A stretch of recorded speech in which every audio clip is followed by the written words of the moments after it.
Good evening, and welcome to this round 3 of the March 27th meeting of the Livermore City Council. I now call the meeting to order. Let the roll call show that all the members of the council are present and accounted for, with the exception of the Vice Mayor, Steve Spadowski, who is excused for this evening. I ask that you please rise and join me in the Pledge of Allegiance. I pledge allegiance to the flag of the United States of America and to the republic for which it stands, one nation, under God, indivisible, with liberty and justice for all.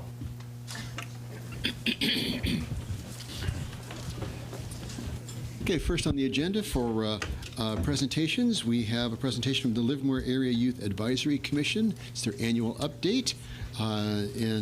This we have Manu Singhal and Alejandra Arroyo will be updating us on the activities of the commission. Please.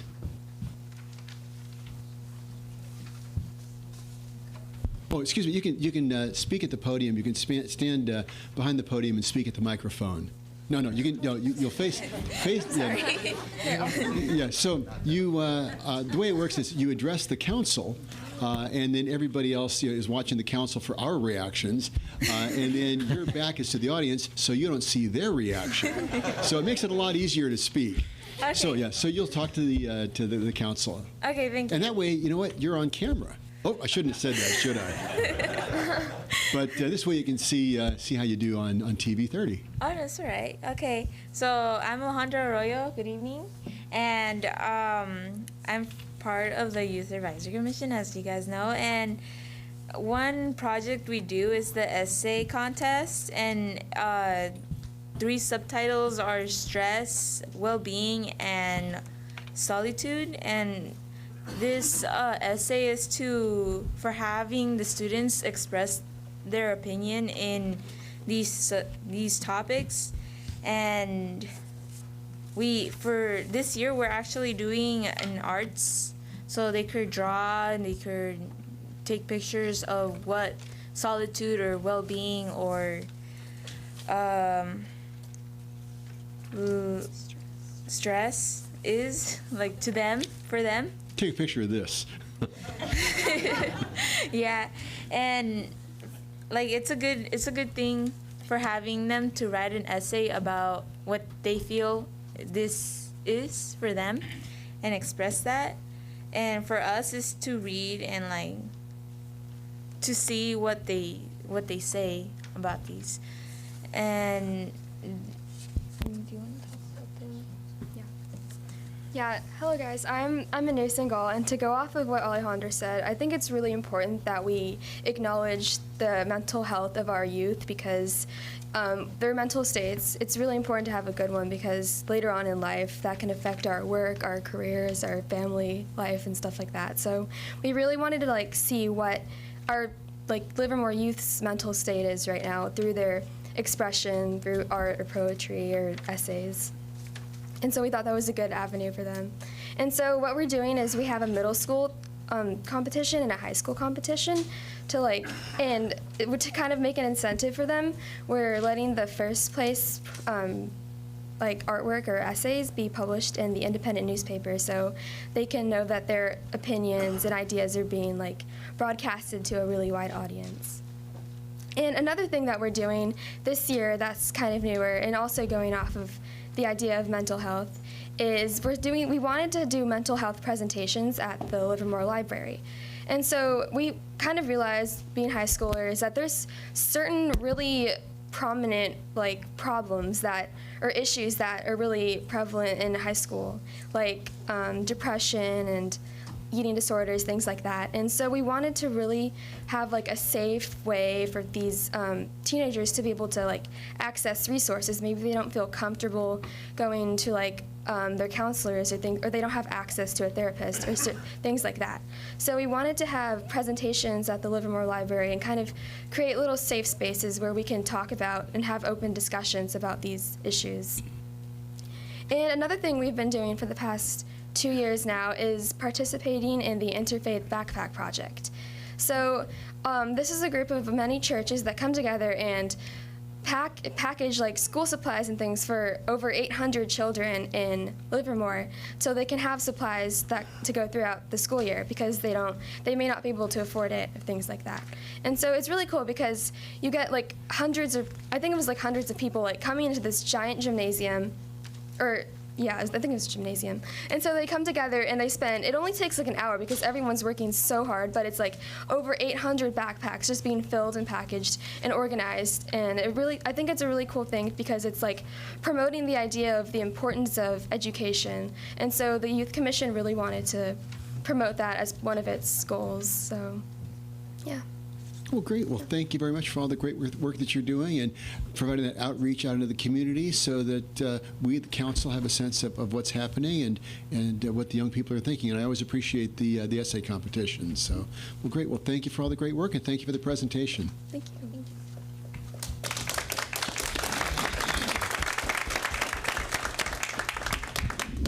Mr. Mayor, if I may, Yes. I needed to make a report out following our closed session. I'm sorry, we missed that one. Yes. Certainly. So I'd like to announce that the City Council did authorize the initiation of a lawsuit, and pursuant to Government Code Section 54957.1 sub 2, when the action is formally commenced, and it's expected to be filed this week, at that time and upon request, I'm authorized to disclose the action, the defendants, and other particulars. Okay, very good. Thank you for keeping up with that. Appreciate it. Okay, moving on to our next proclamation presentation. We have a presentation from the Livermore Valley Performing Arts Center, their annual update. Mr. Kennison.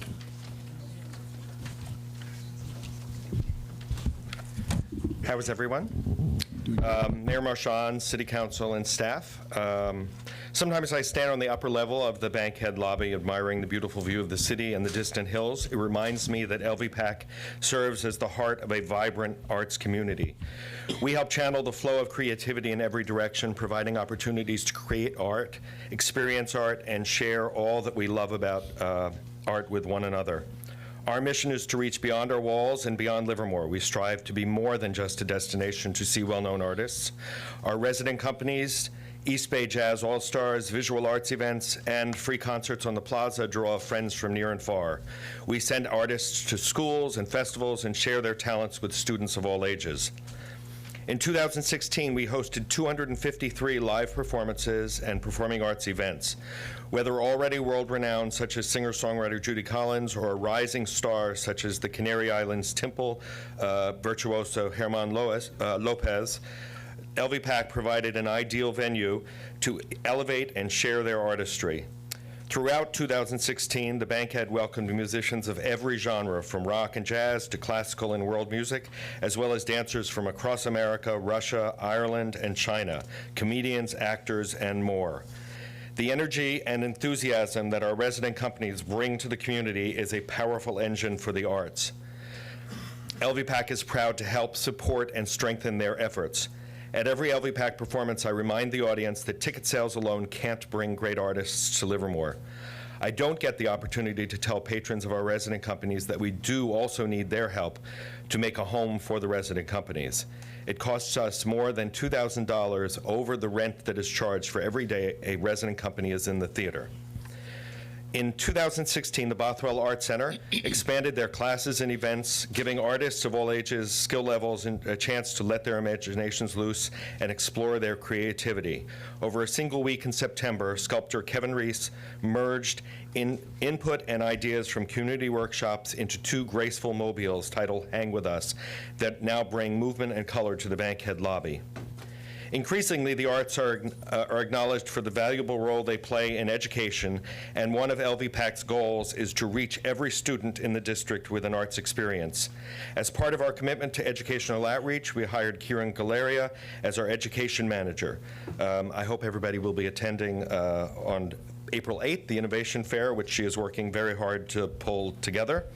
Free performances, student tickets, workshops with musicians, singers, and dancers, in-school demonstrations of art techniques, and STEAM fairs all enrich classroom curriculum and give students a broader view of the world. One of LVPAC's exciting new projects for 2016 was helping to launch the East Bay Jazz High School All-Stars Band, providing talented young musicians with new learning and performance opportunities. We also partnered with Livermore Valley Education Foundation to bring Shakespeare to all second-grade students by helping fund Livermore Shake's So Wise, So Young program. Livermore's love for the arts radiates throughout the community, and LVPAC strives to make the arts accessible for everyone. Some people choose to attend a specific show or workshop. Others stay for a free concert, just looking for a sunny spot to sit, or just discover the gallery while wandering with a cup of coffee in the bankhead.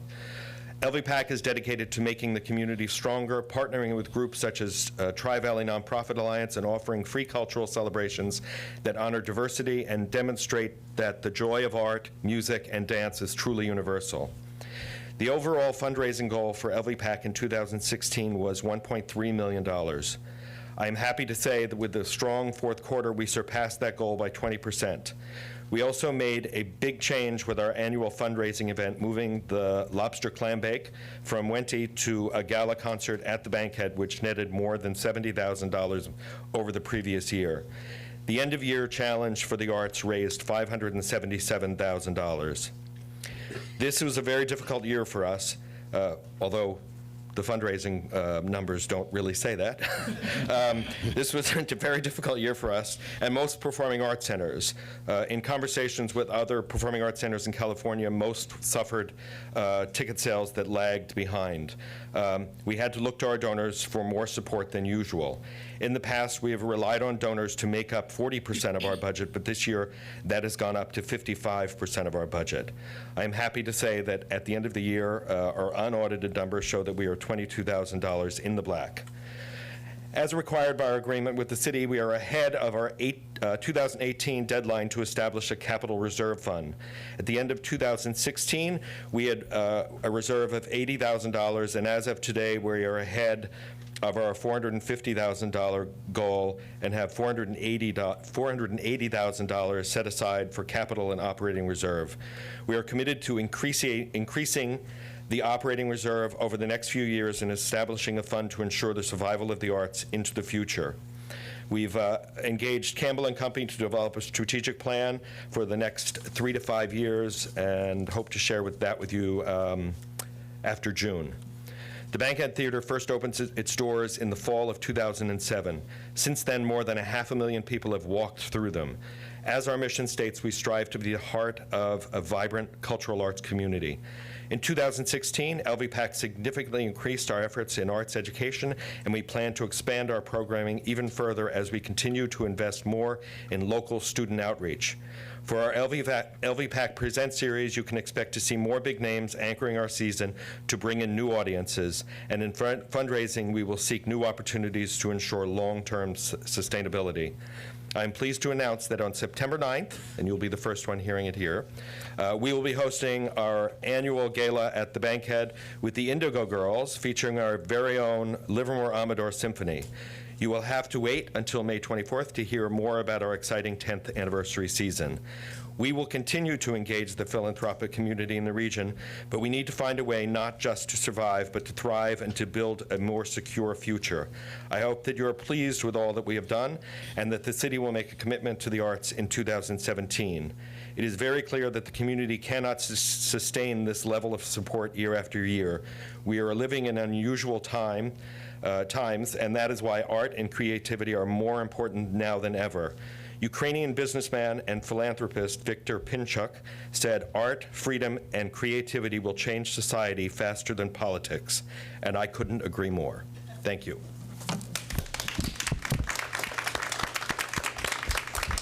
Thank you, Mr. Kennison. And one of the regrets of my wayward youth was never having seen Fleetwood Mac do Go Your Own Way.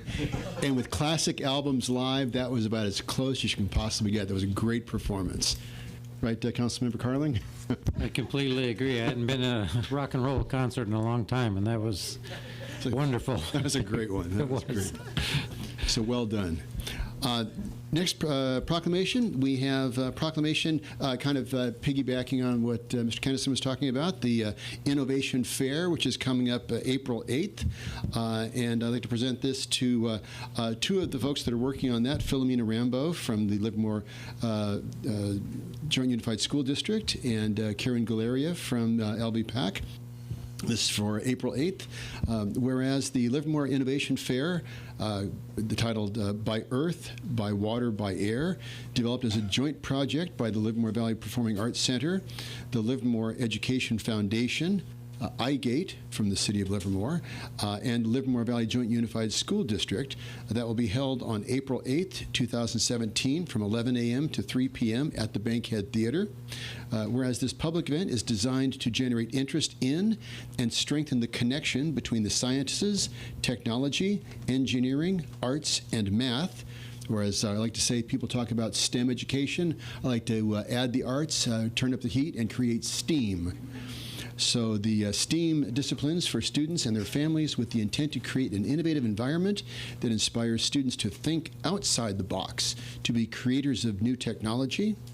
And whereas the Innovation Fair attendees have a first-person experience in a range of STEAM-related fields, including rocketry, robotics, 3D printing and production, virtual reality, and more, and will allow students to expand their life options and position themselves for future success. And whereas great ideas can come from anywhere, at any age, and there is a need to provide opportunities for students to explore new concepts and encourage them to pursue goals based on original STEAM ideas. Now, therefore, the City Council of the City of Livermore recognizes the Livermore Innovation Fair and thanks those organizations who volunteer their time and talent to make a difference in the lives of Livermore students. With this, Karen Galeria and Philomena Rambo, I'd like to present these to you.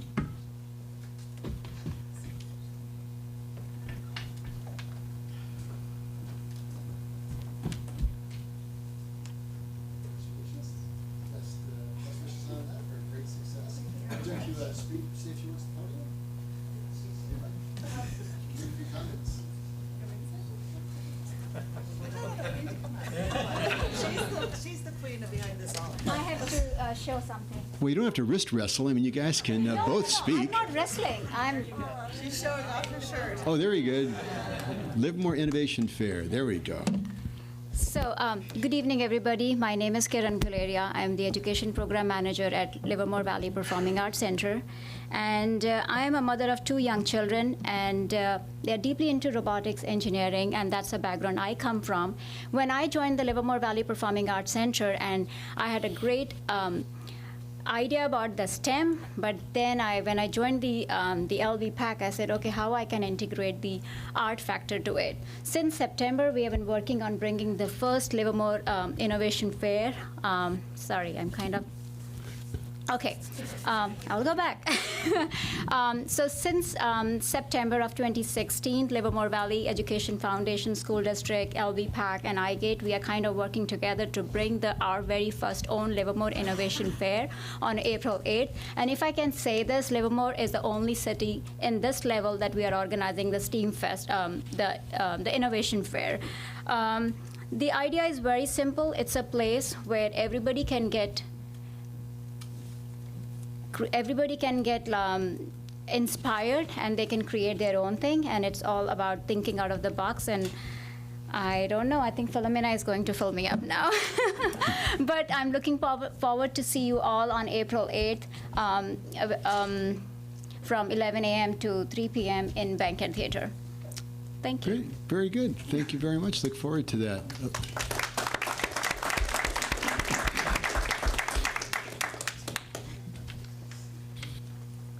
Okay, with that, that's the proclamations. We now move on to the Citizens Forum. These are items that are not on the agenda. The City Council can neither deliberate nor take action on any items. We ask that you keep your comments to 3 minutes or less.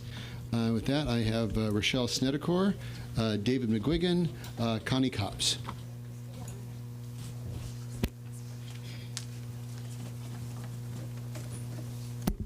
Rochelle Snedecor? Oh, there she is. Oh, thought I saw you out there. Just trying to get past all these people. We had a pretty amazing weekend in downtown this weekend. So I wanted to just, take this opportunity to say thank you to the City of Livermore, our amazing Livermore PD, our Public Works, our special events permit team at the city. This was our half marathon. It's the first time we had it on Sunday, so that we were allowed to have basically their expo, a fitness fair on Saturday. And I got the stats today on our counts and numbers and for the registration. And so for the half marathon, we had 3,226 runners. For the 5K, we had 1,095. That was amazing.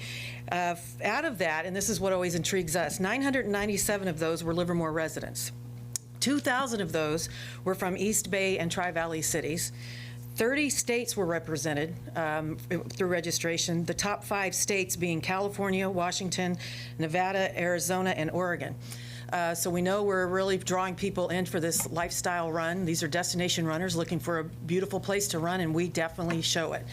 We got great feedback. It was a beautiful weekend. The rain stopped just long enough, so we decided God loves half marathons. The feedback, I wish we could record everyone from around our country and other countries as well, with their feedback of how they perceive Livermore now. It was just amazing. And these are the people that we want visiting. They're destination travelers, they're quality of life seekers, and they're active, healthy, focused people. So it was a great weekend. We thank everybody for all their support. One of the best reports I heard was those of you who know Ivy Fott, who owns Simply Fondue. She happened to be at the Oakland airport that afternoon and was watching people walk through the airports on their way to get on planes with that medal from Livermore Half Marathon around their necks. So it was a proud weekend. Thank you. Yeah, the energy downtown is amazing. Very exciting. Okay, Dave McQuiggan, Connie Copps, Adam Pine. Mr. McQuiggan. Dave McQuiggan. Just a bookkeeping thing.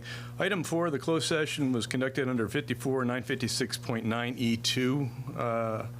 That section of the code actually goes on to say, beyond what was listed in the agenda, which facts or circumstances shall be publicly stated on the agenda or announced. What facts or circumstances were related to that agenda item? Prior to entering into closed session, we announced that was based upon a claim filed by Mr. Jim Piper. Thank you. Then I'm afraid last time I misspoke and I used the term cover-up, which was really not right. No, a better term is enabling. Are you part of the enabling of lies? That's a much better way to frame the question. I must admit, up to this point, I have been giving you the benefit of the doubt. I'll admit, I was a bit confused by your response. I was asking you about your opinion, and I was directed to the chief. I'm thinking, how is the chief going to know what your opinion is? And really, asking the chief is inappropriate for a couple of reasons. First, we already know the chief supports lying by his officer. He's declared it proper police procedure. It would be redundant to ask again. And second, more important, the chief's opinion is not really relevant. You see, you're the one we get to vote out of office. He's not. But perhaps you were confused by all the questions. It was a lot, and I'm limited by the forum. So let me simplify things. In order to understand whether you are enabling lying by the police, I'll start with one question. Officer Christian Starr testified that he directly witnessed a pedestrian suddenly run into the path of my vehicle when there was significantly less than the minimum safe stopping distance between us. Officer Starr testified he believes the pedestrian acted safely. Do you believe it is safe to run in the path of a vehicle when it's closer than the minimum safe stopping distance? Do you believe it is proper to describe someone who is acting safely as you just witnessed run into the path of a vehicle? Most mayors are quite happy to extol the virtues of their men and women in blue. Here's your chance. As mayor of our fair city, do you endorse the actions of your officer? Please continue. That's my statement. If you conclude your statement, then you can step down from the podium. You know, I sent this in an email a week and a half ago, so evidently there's no questions being answered in any forum. My real question now is, if the officer did nothing wrong, how come you have such a hard time endorsing his actions, sir?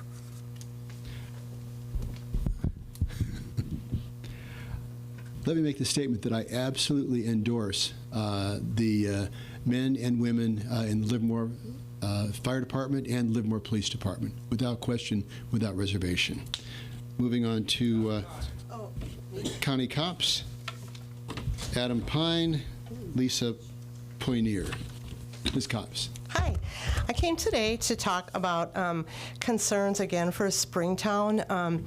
I feel like there's like too much with the whole park, handing it over, like the park district and dealing with the Springtown Homeowners Association, that too much has not been addressed regarding that whole entire situation, and I would like to see that come to the forefront in some really transparent meetings that, you know, go over some things that are gravely concerning, so that I know, like the company that the parks districts contracted with, I know they have claimed that they've heard from all stakeholders, but I do know that there's been stakeholders that have been left out of the equation, and I really think it's important to address that with some, and there's serious things that must be looked at with that. And then I would just like to comment on how excited I am that this youth group is doing this the photographs and pictures for their emotions. Back when my nieces and nephews were in high school, they did something similar where they wrote a book and actually sold it, made money for their community.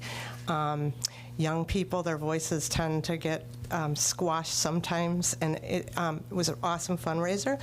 And I would also like to comment on the innovation the innovation fair that's coming up and how exciting that is. I just can't tell you how cool that is. And I think you should also think of putting an E in front of your STEAM.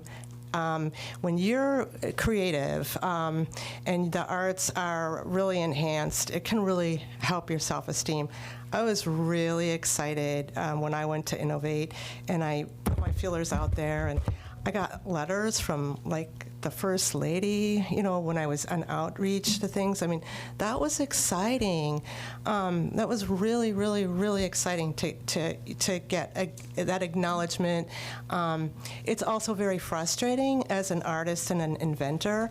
I've invented a lot of products that have been, actually, I've had the rug pulled out of me in the process, because you've got copyright, patents, you've got trademark, you've got a lot of trade secret, trade dress. There's so many things that will affect, you know, if you want to take your whatever it is you have to market. There's so much that can happen, and corporate America is mean when it comes to that. It really is very, and it's not to laugh at, it's to be fixed. And I know our last president really went to try to work on that with a lot of changes with the Patent and Trademark Office, getting one in San Jose, but it's still got so much more to grow. There's so many people getting ripped off, and there is such a ceiling and a stifling when you're dealing with a lot of this stuff, and really, really, really stay close to the issues and keep your ear to the ground on that. Thank you. Thank you, Ms. Copps. Adam Pine and Lisa Poinier. Mr. Pine.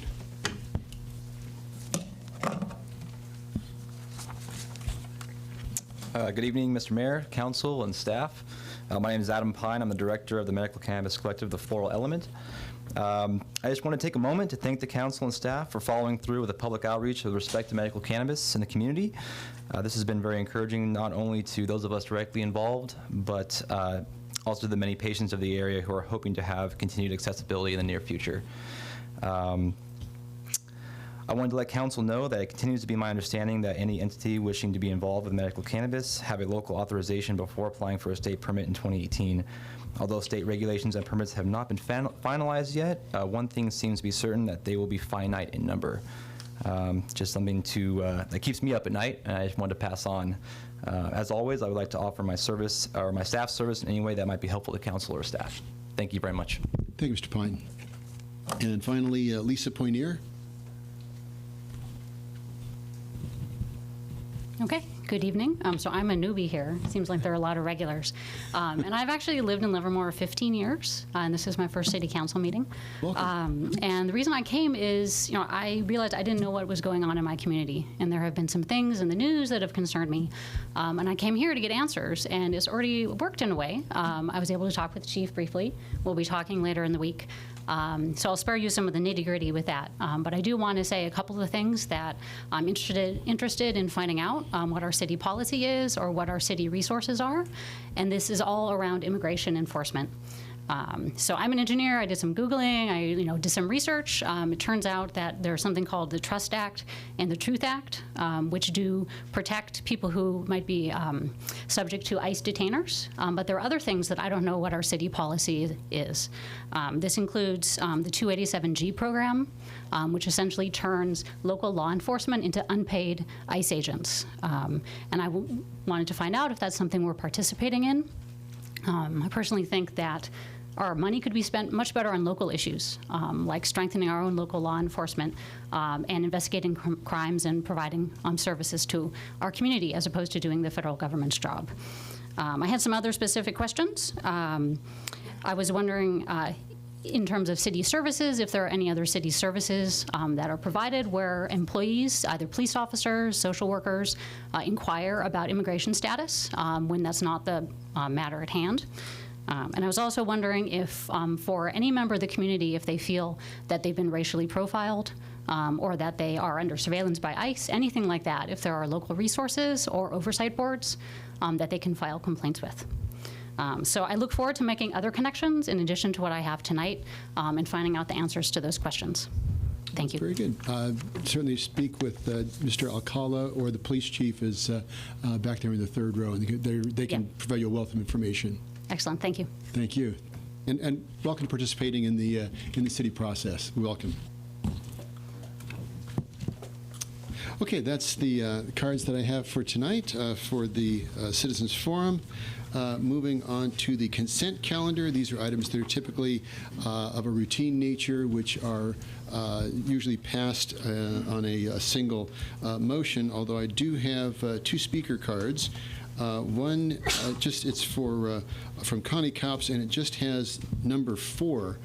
4 actually has 9 different aspects, so I'll just ask Ms. Copps to speak on whichever issue she has on the consent calendar.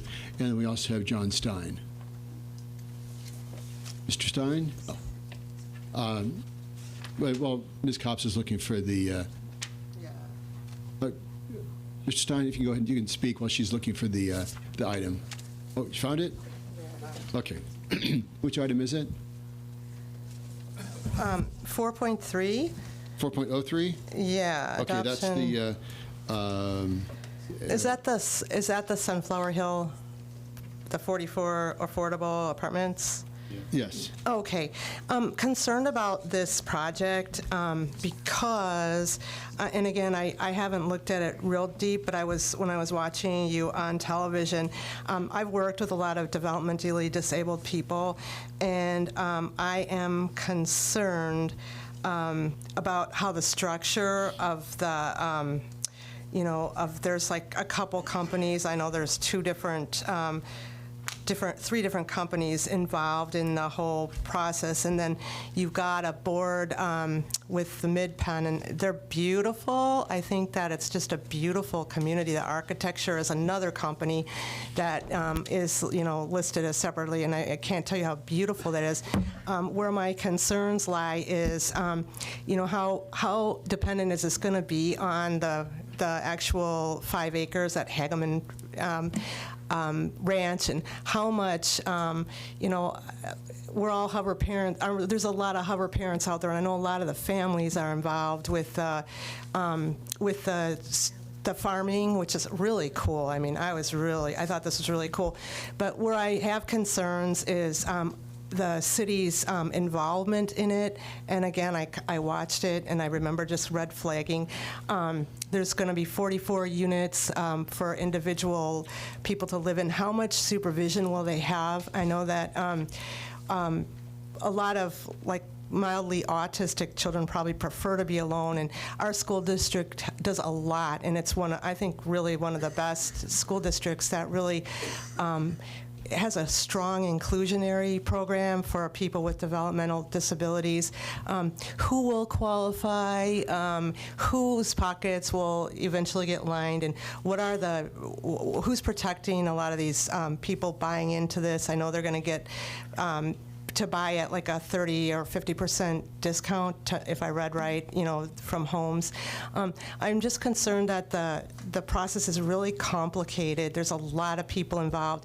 And I know that right now, like with the Springtown stuff, that also had like a 50-year deal with it, and our city backed out of it after, so many years. And some of the things that they brought to the table, again, I brought up before that, maybe it was complicated and maybe some people aren't getting heard and some people I think might be getting ripped off. So I just really want to make sure that you really, really went over that with a comb and that you're not going to put us at any risk. I know there's an awesome board of directors overlooking this project. I also know that, some of them do come from corporate America. How much are we protecting these people with developmental disabilities and the project of taxpayers who are going to flip for this as well? Thank you. Thank you, Ms. Copps.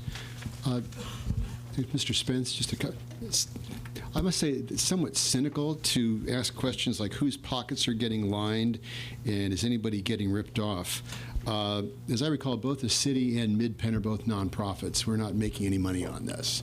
That's true. The item before you, 4.3, is for the rezoning. We actually, later on the agenda this evening, will have an item on the financing of the project. Right. But all of the units will be affordable units. They'll be available for rent, and there will be a screening process to ensure that the residents are appropriately housed and this is the right situation. And there's preference for Livermore residents as well. That's right. Okay, so there's a standing preference for the locals in this project. Right, and again, we'll talk a little bit more about that on the item later this evening. Okay, very good. But this is specifically about the rezoning. Right. The second reading. Okay, great, thank you. Mr. Stein.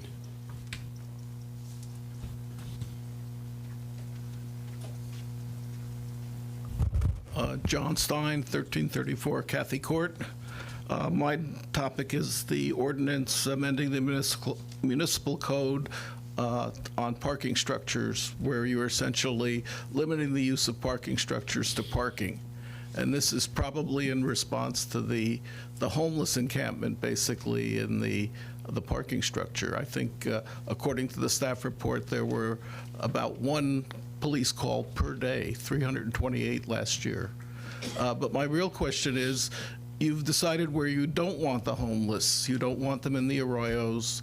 The post office doesn't want them. Safeway has taken out the tables and chairs in front of their store.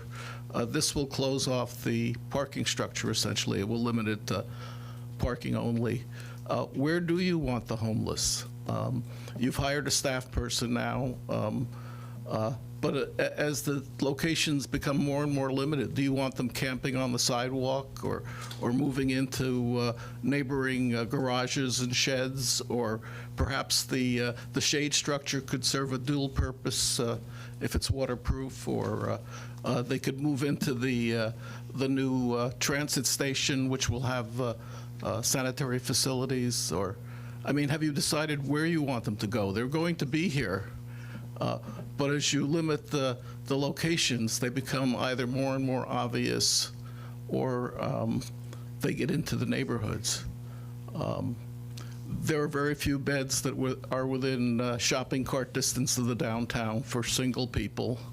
So my question is, where do you expect them to go? Thank you. Mr. Stein, this is a regional problem. This is something that we are trying to grapple with as a region.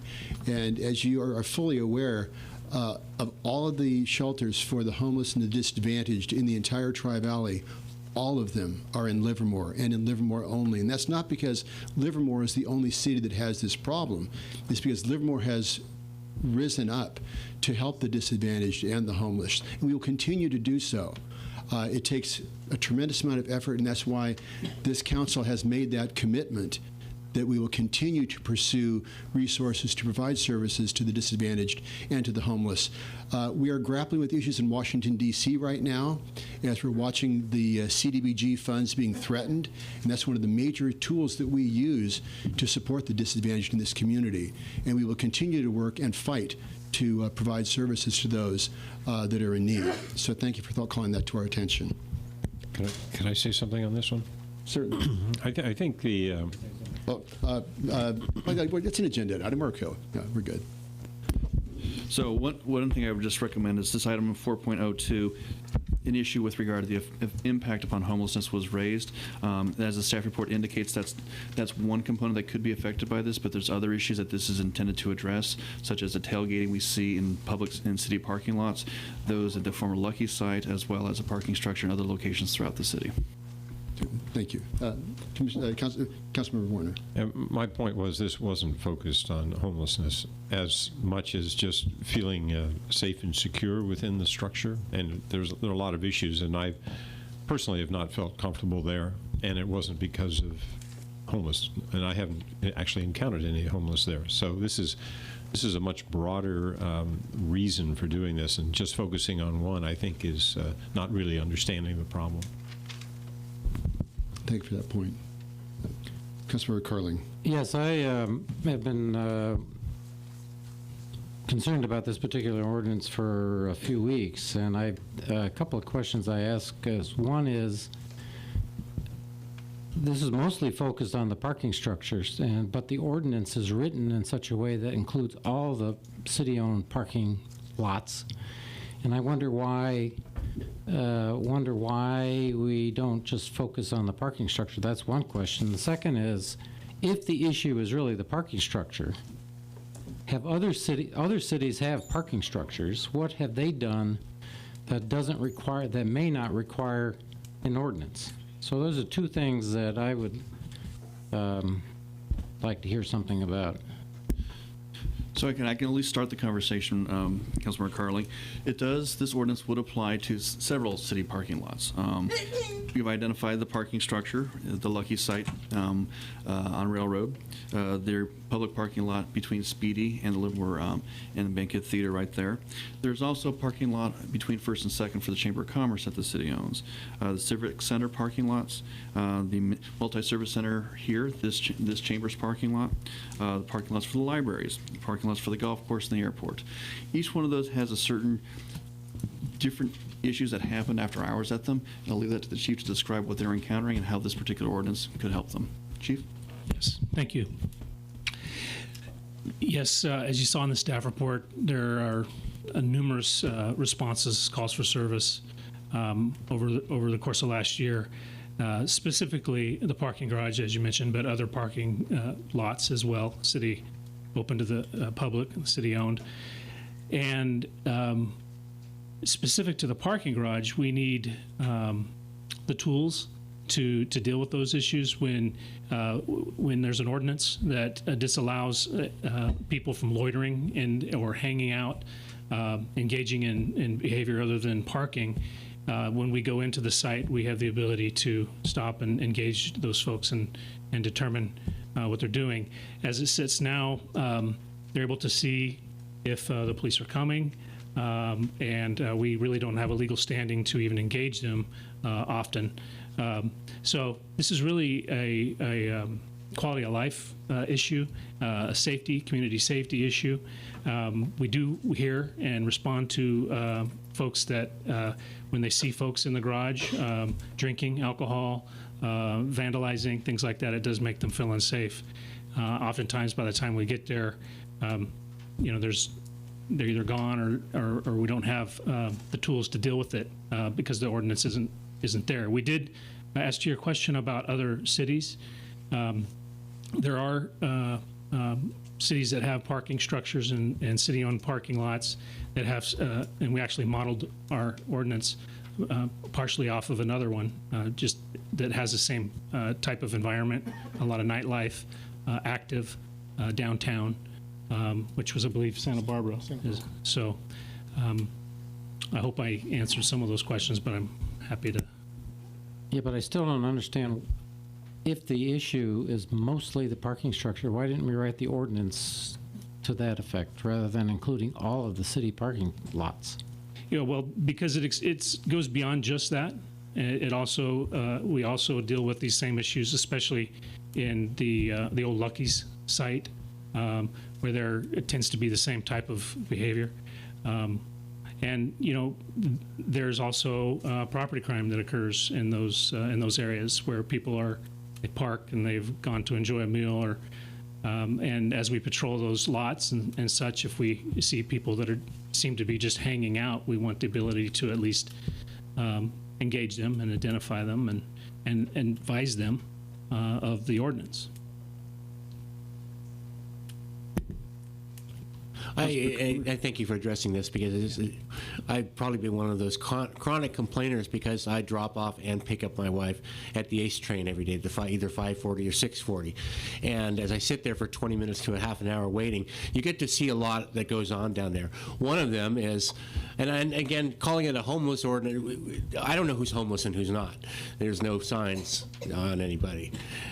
But I do know that there are people walking around, looking in windows, walking behind cars that are backing out and may not see them. I had a gentleman who was severely under the influence get into my car while I was sitting there waiting for my wife to come in, so I convinced him that was not a good plan.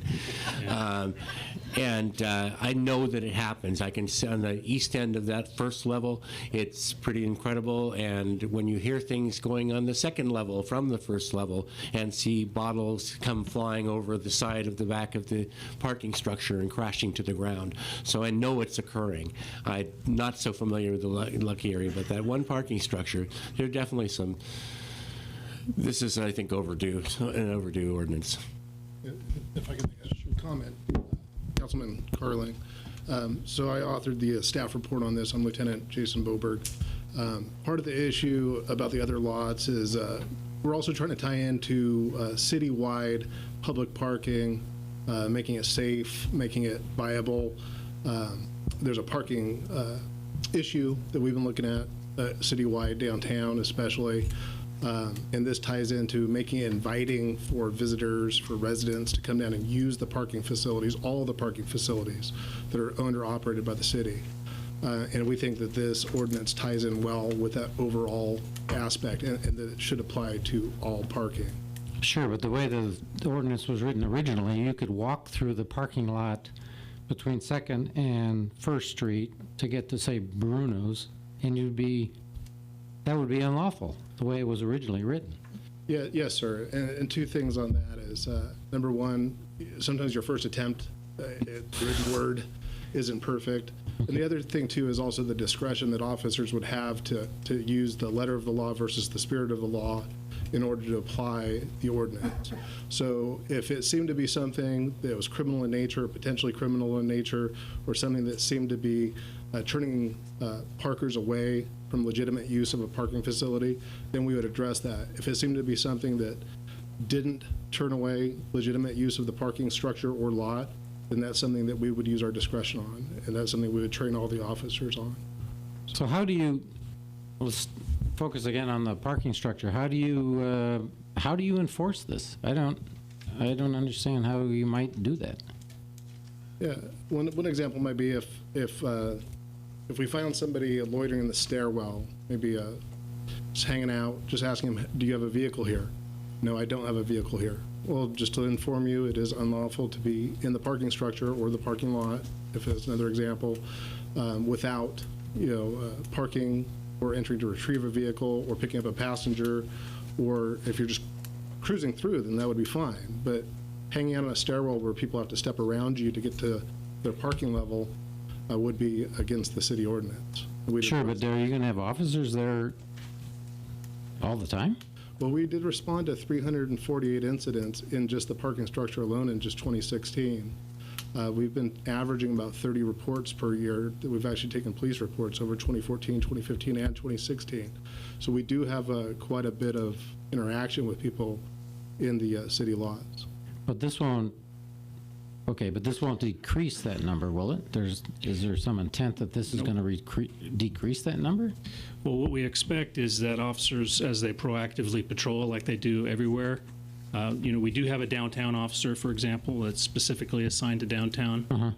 And as they proactively patrol the different areas, as they go through any of those lots, as they come across people that potentially could be in violation, they could advise them of the ordinance. It's just it's a way for us to be able to deal with the problem and give us the tool, the legal tool, to be able to have the standing to actually detain somebody and then advise them of the ordinance.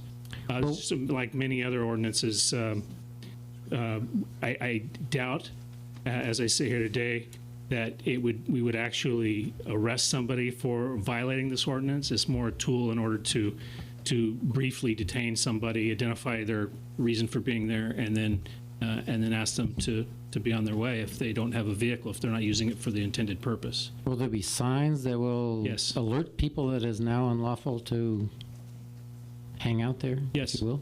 Yes. But there's nothing to prevent you from pulling your car in and just sitting in your car for hours, right? No, yeah, that would also be, unless the intent is for you to use it to park and then get out and go do your business and come back. There's some exceptions that were built in, and one of them was, thank you for bringing up the point about walking through, and so we made that change. And also recognize the fact that the parking garage specifically is a pickup drop-off point for ACE train travelers, so the exemption was put in there to allow for that.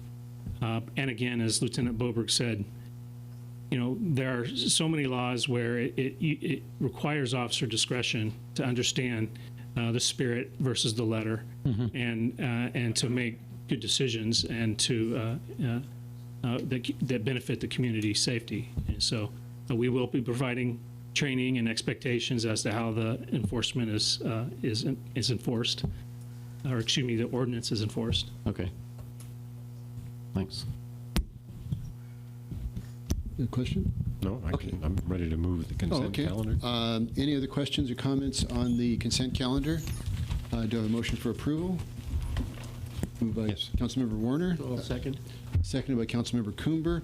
Any discussion on the motion? All in favor? Aye. Aye. Any opposed? Abstentions? It passes unanimously. On to 5.01, hearing to consider the annual progress report on the housing element of the general plan. We have Lori Parks, who will be presenting the staff report.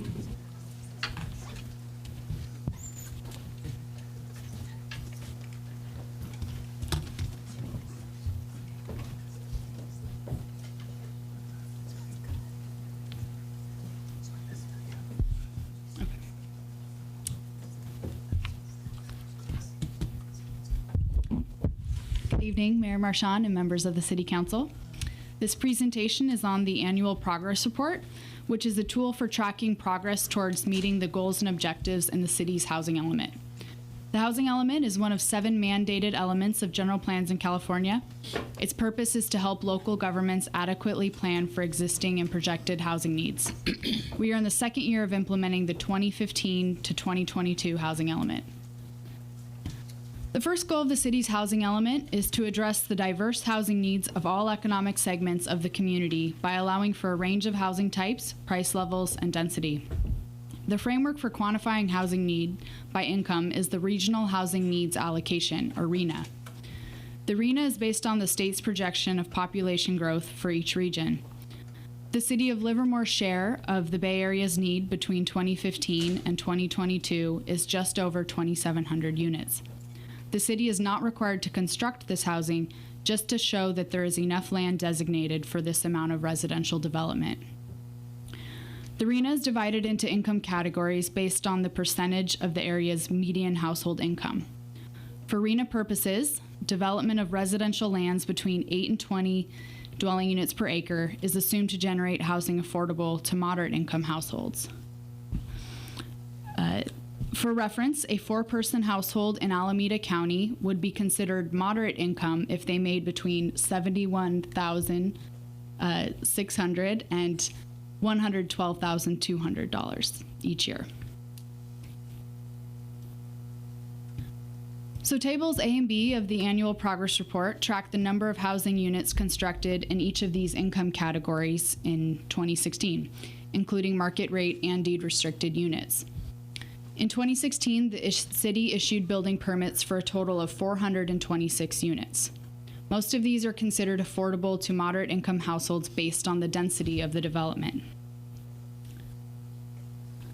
These are almost entirely attached housing products, which have a starting sale price that is about $100,000 lower than detached houses, making it an important housing type for first-time homebuyers. In reality, though, the ultimate sales price of new townhomes and condo units may still be out of reach for moderate income households, given the high housing costs in the Bay Area. The issuance of 426 building permits is similar to last year's activity and levels seen during the mid-1990s through the mid-2000s, as shown in this slide. So, staff anticipates issuing about 750 residential permits over the next several years due to construction of approved projects.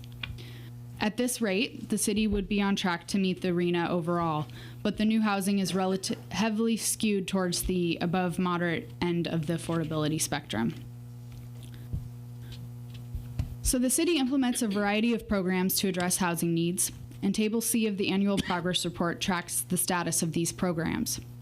To address the community need for more affordable housing options at the lower income levels, the city allows and encourages secondary dwelling units, implements an inclusionary ordinance, and leverages local housing trust funds to increase the stock of affordable housing. In 2016, 12 secondary dwelling units were constructed, and the Artero development resulted in 8 deed-restricted units that were sold to low and moderate income households, as required by the inclusionary ordinance. Approved projects will result in an additional 173 below-market units in coming years, including the 114 associated with the Chestnut Square project and 45 associated with Sunflower Hill. Staff recommends that City Council offer an opportunity for public comment in accordance with state law and adopt a resolution accepting the annual progress report for 2016.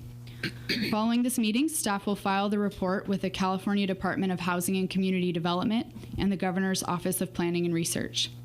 Filing the report will sustain the city's eligibility for grant programs. So that concludes my presentation. Staff is available for questions. Any questions at this point? No. Okay, very good. Thank you very much. I'm going to open the public hearing. I see no cards, so with that, I will close the public hearing. Is there any discussion, or is there a motion? I'll move to accept the report. Okay, motion to accept. Second. Seconded by Councilmember Carling. Any discussion on the motion? All in favor, signify by saying aye. Aye. Any opposed or abstentions? It passed unanimously.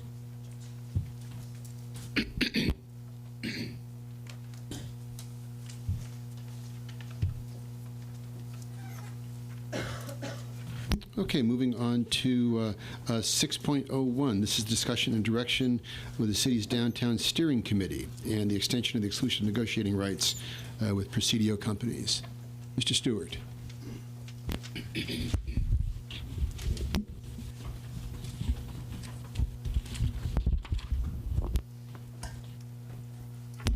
Good evening, Mayor, council members. So we're back before you this evening to continue building upon the council's goals and priorities workshop that identified the downtown as a priority.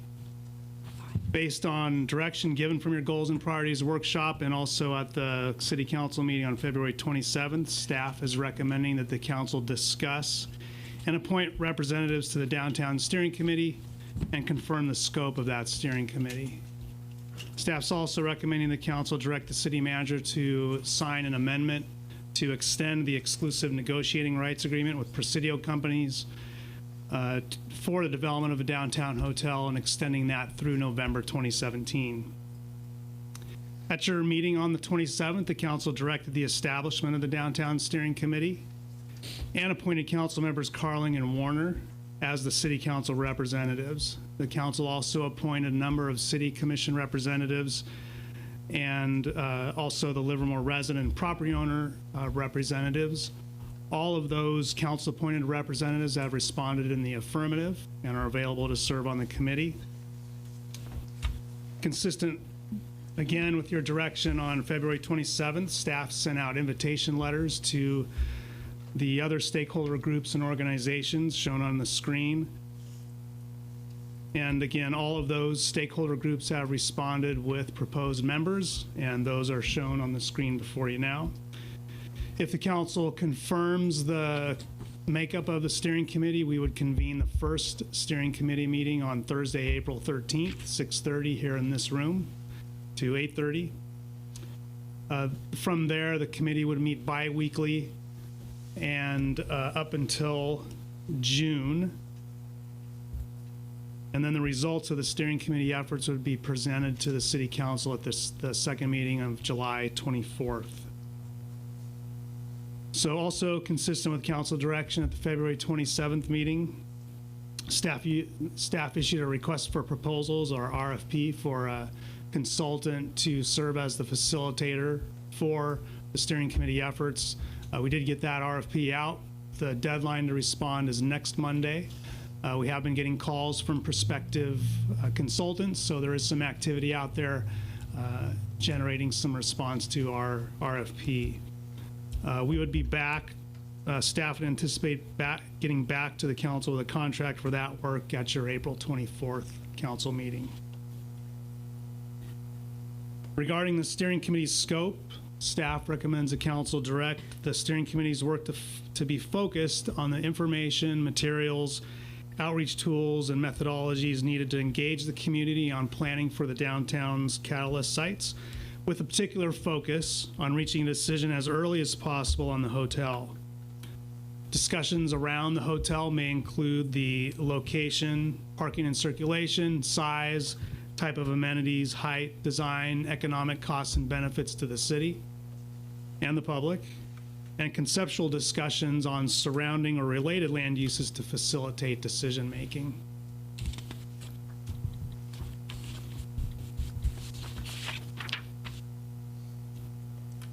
So on the screen is a series of recommendations where staff is seeking your direction tonight. First is to confirm the members of the Downtown Steering Committee.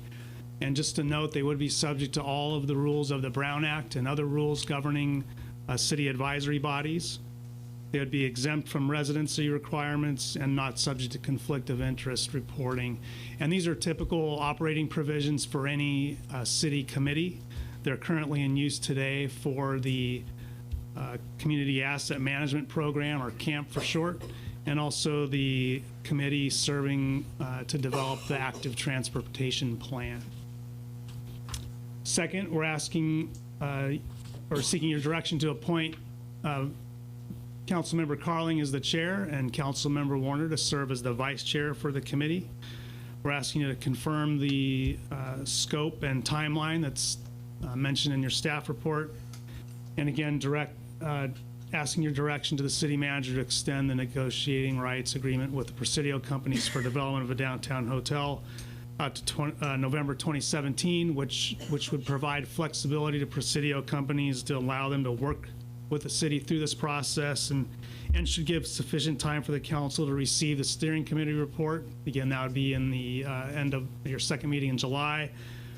Conduct outreach, hear from the community, and reach a decision on the downtown hotel.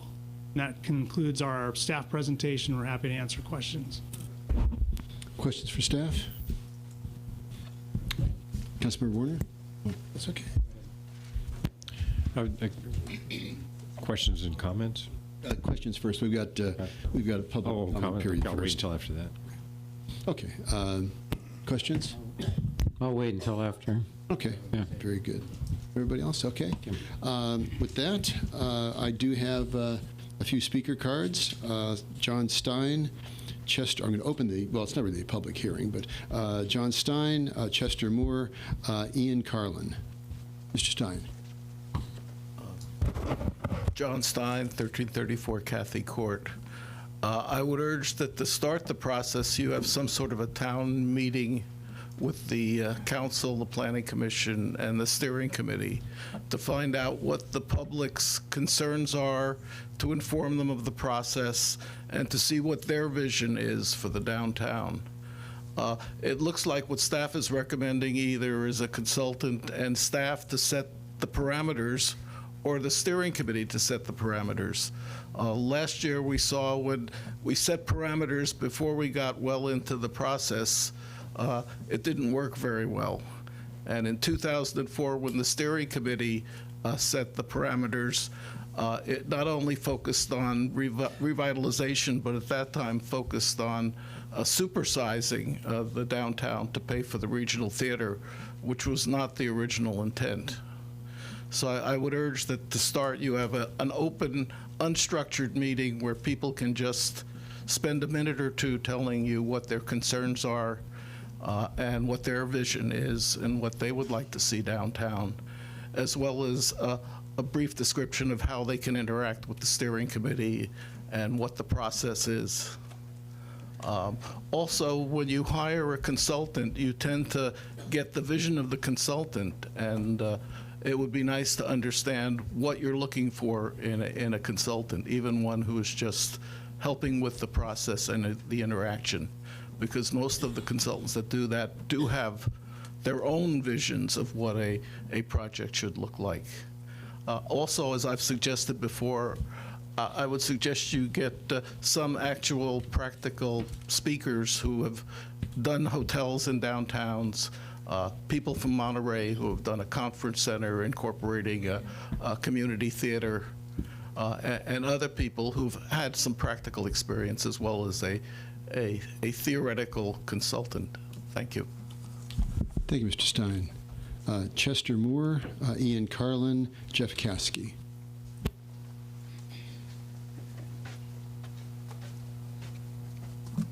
Hello, I'm Chester Moore, 701 Cottonwood Court, and I've talked to on this theme before a little bit, and what I urge is a faster process. I think, and so if it's all right with you, I'll read the prepared thoughts that I have here. Okay, the subject is overthinking the workshop problem. This city council has backed up the bus and is revving the engine to repeat the debacle of last summer's community workshop meetings.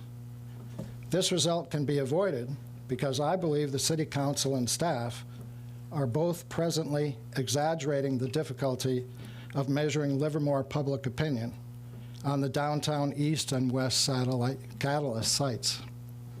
After all, how to conduct a public workshop to solicit public feedback is not rocket science.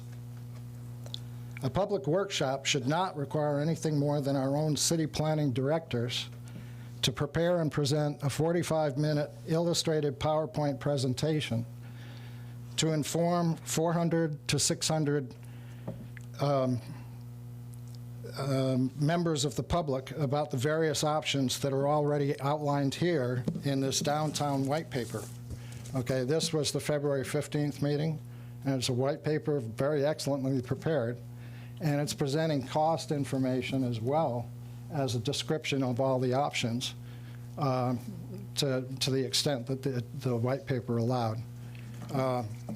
So I think this is a fine starting point for the kind of talk that I'm talking about. Should be the basis for an immediate workshop. Okay, so this is published for those of you in the audience who may have the minutes or the agenda for tonight's meeting.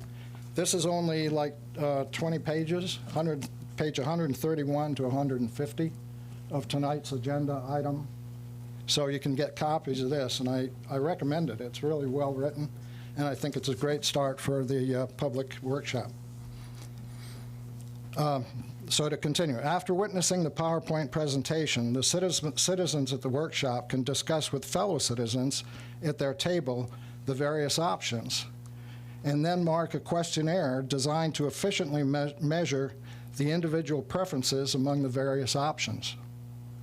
I have, in a previous talk, I handed in like half of a questionnaire that I thought would be suitable. And Mr. Carling recommended that, and so I know you've seen it. After that, so they measure the preferences among the various options. Can I continue to read? After that, they can return home confident their opinions had been heard. A suitable schedule for the first public workshop should be early summer, not the August-September timeframe that is delayed by the complex Select Steering Committee team-building process presently now just getting started.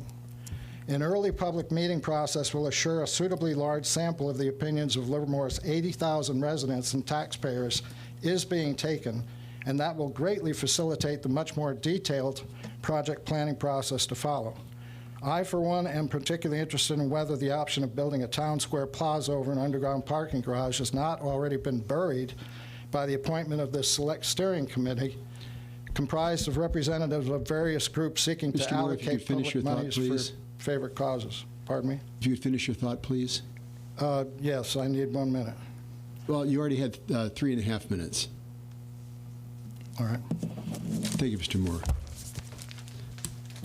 Ian Carlin, Jeff Caskey, Gene King. Mr. Carlin. Mayor and Council, I have two concerns about how the Downtown Steering Committee is being formed. First of all, not all applicable laws are being followed. Even if you exempt resident requirement, you are not dealing with the fact that, for example, the committee members are members of other committee boards, and that is also part of the city's rules for advisory boards. And there are other examples I could go into, but I won't for sake of time. And the residency requirement is there for a reason, and you should think hard and fast before actually exempting anyone from this. It's there because taxpayers own the land, residents own the land, not people external. And so you should have a very good reason to exempt people from that. My second concern is ethics related. So first of all, Councilman Carling, Member Carling, is one of the people who voted to grant to a group on the, grant a slot on the committee to a group in which he's listed online as a board member. This is a clear conflict of interest and should not be allowed. He should recuse himself from any votes in which part that group is part of. In addition, the proposed committee members have an economic interest in downtown, and this is unavoidable. However, they can be made to file the conflict of interest reporting, and staff has misinterpreted the law. The law clearly states that it's staff who can require that form, and not the council member. And so staff is abdicating their responsibilities in these recommendations. So while these concerns are solvable, and if you have full disclosure, they can at least be mitigated, it'd be much better if the council were to hire an independent consultant to gather feedback. All we're talking about here is gathering feedback from the community.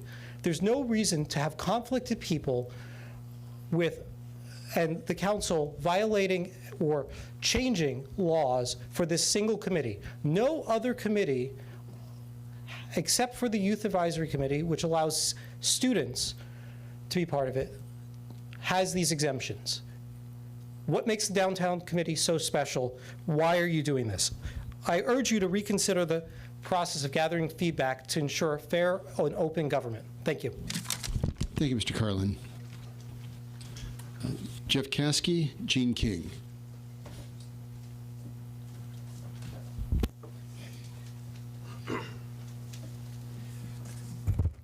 Good evening, Mayor and Council. My name is Jeff Caskey, 585 South K Street. I'm glad we have an opportunity to restart the downtown process, and I guess echoing the others, I want to ask that we move the process along with thoughtful planning to make the process as efficient as practical. I'm pleased to hear the staff report this evening suggesting that the scope for the committee be expanded, or not expanded, make sure that it cover parking and traffic and the other things, if not in detail, at least in concept throughout. This obviously responds to staff's statement in their report that it does add some difficulty to restrict the steering committee's domain to strictly the hotel or other restrictions. Obviously, you need to be able to think about parking, traffic, and forming a good sense of where the open space and retail and commercial will be if you're going to be talking about how the hotel fits in. So I believe that it sounds like you have the right direction for giving the steering committee a broad focus. I believe that this means that the public also gets to consider that the complete picture was considered by the steering committee and that they get to see likewise the complete picture in their public workshops. Ultimately, this doesn't keep the contracts and construction from being staged so that the hotel and parking can be prioritized first for implementation. I also wanted to suggest that the Finance Committee could right away task consultants to start calculating the revenue sources that might be available for the project. Of course, the final numbers will depend on the specific choices, but tables covering a reasonable range of options would help bootstrap the financial work and help inform the public workshops. An extension to the ENRA is also up for consideration, and I have to ask why the urgency. There is already an ENRA in place through May. There will be plenty of council meetings between then and now to decide whether to create an extension. The reasons for keeping it short in the first place have not changed. Council did the right thing in keeping it limited, and I don't see now that it's the wrong thing. In any case, I'm excited to be part of the process. I look forward to working with all the members to engage the public and ultimately to get a great project for Livermore's vibrant downtown. Thank you very much. Thanks, Mr. Caskey. And Jean King.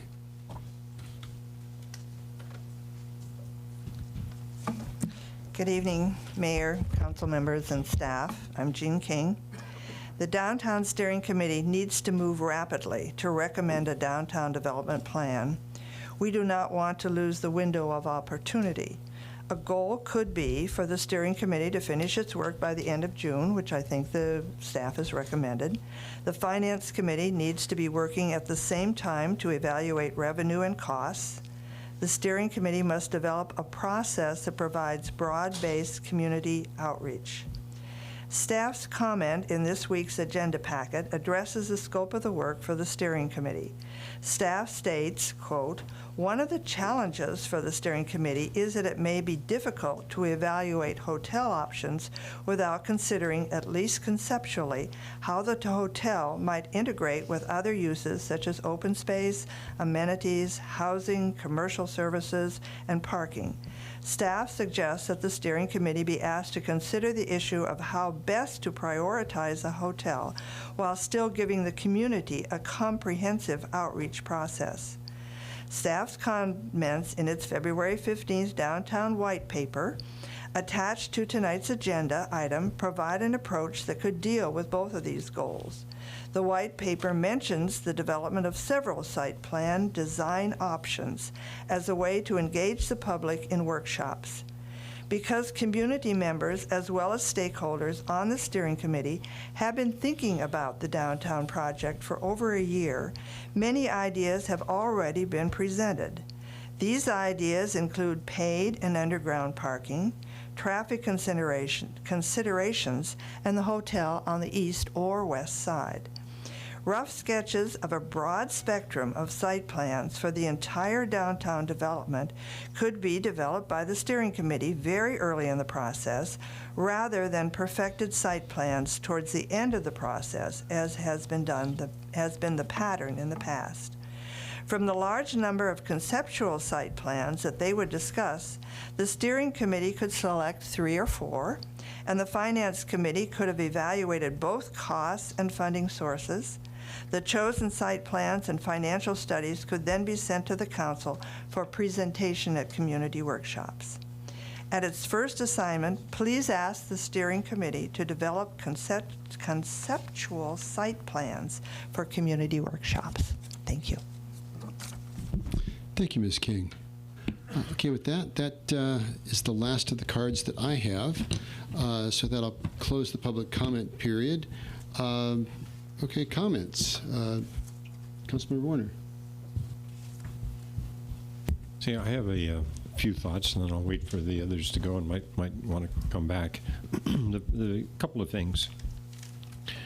One is, with respect to the Steering Committee's scope, I certainly agree that the initial purpose is to figure out how to think about this project. What are the main elements and what are the main aspects of the main elements that we need input from the community?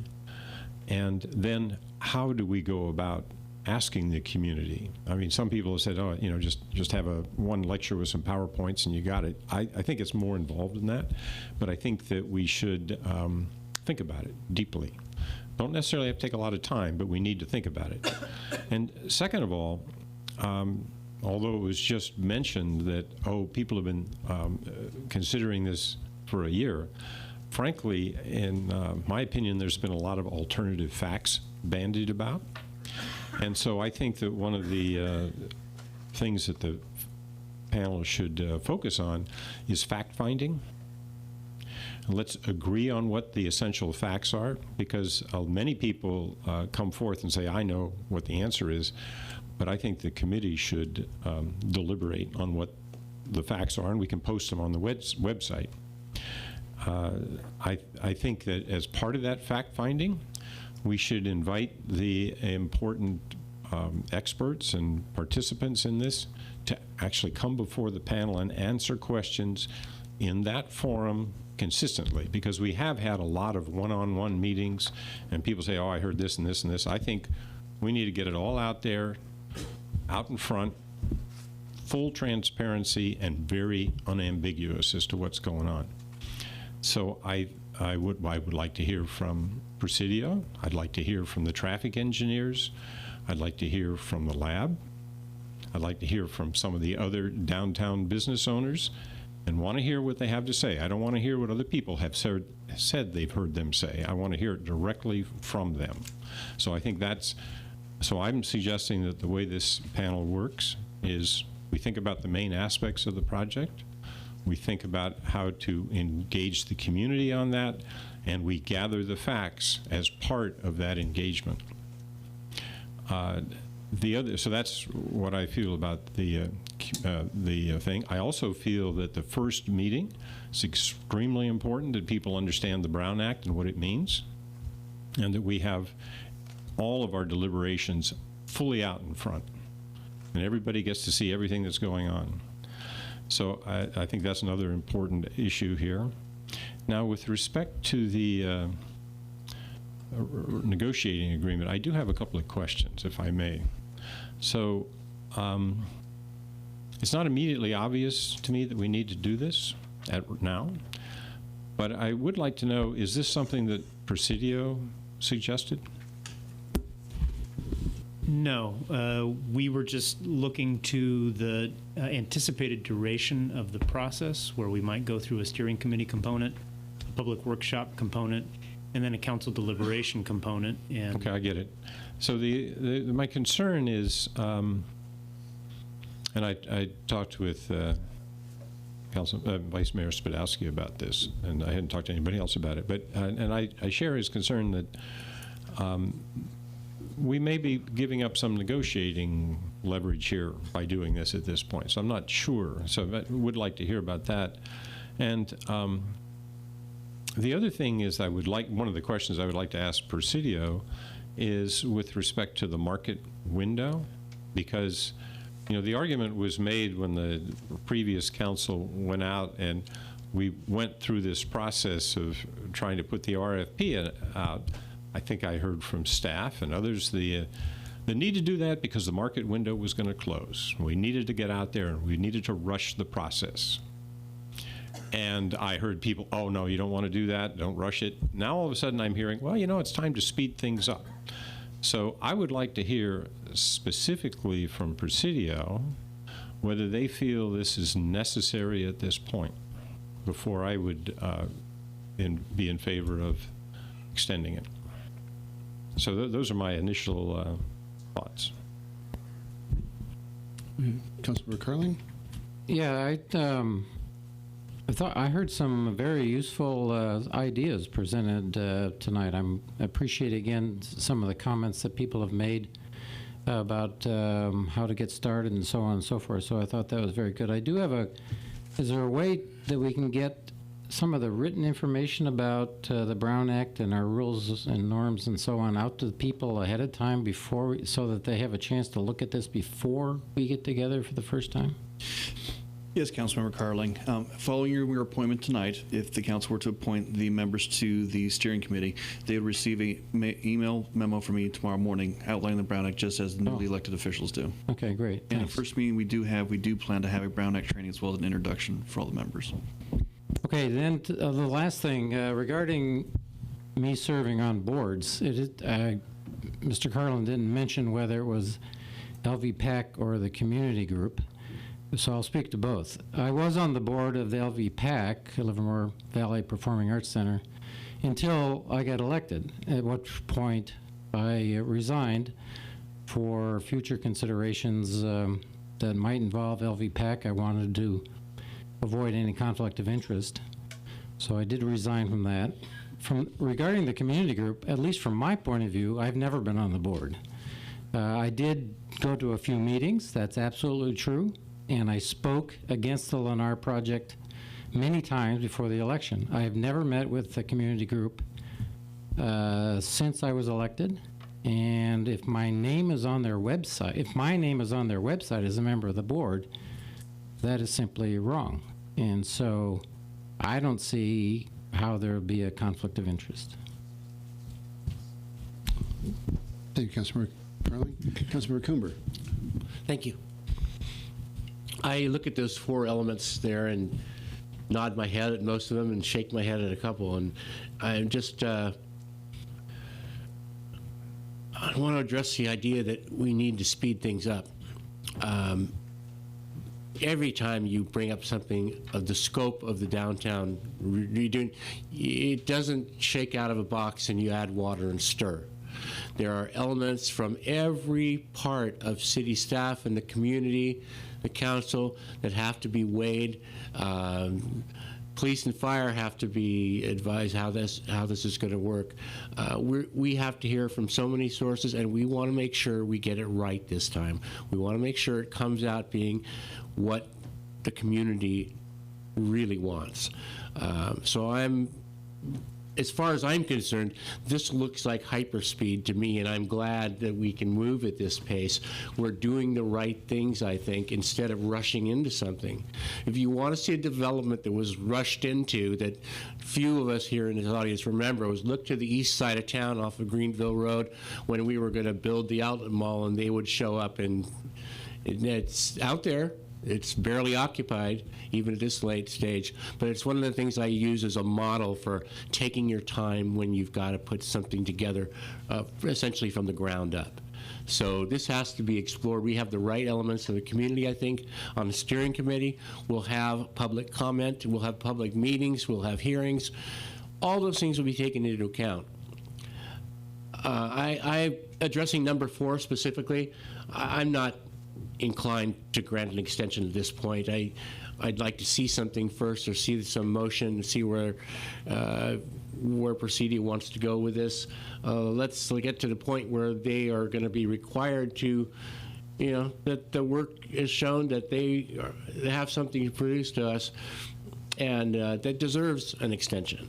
But as of now, it's just we've not had anything to worry about it. And since they're not asking for it, I'm not willing to grant it. But all the other elements, I especially like the Brown Act provision of the Section 1 up there.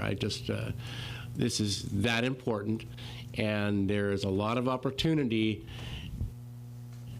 to mess this up if we don't get it right. So everything has to be in the daylight, where everybody can see it, wherever you can see the meetings and the groups that get together, and there's an agenda, and there's all those things that go into public meetings and public hearings. I want them to apply to this steering committee as well. So that's about all I got for right now. When does the current Presidio agreement expire?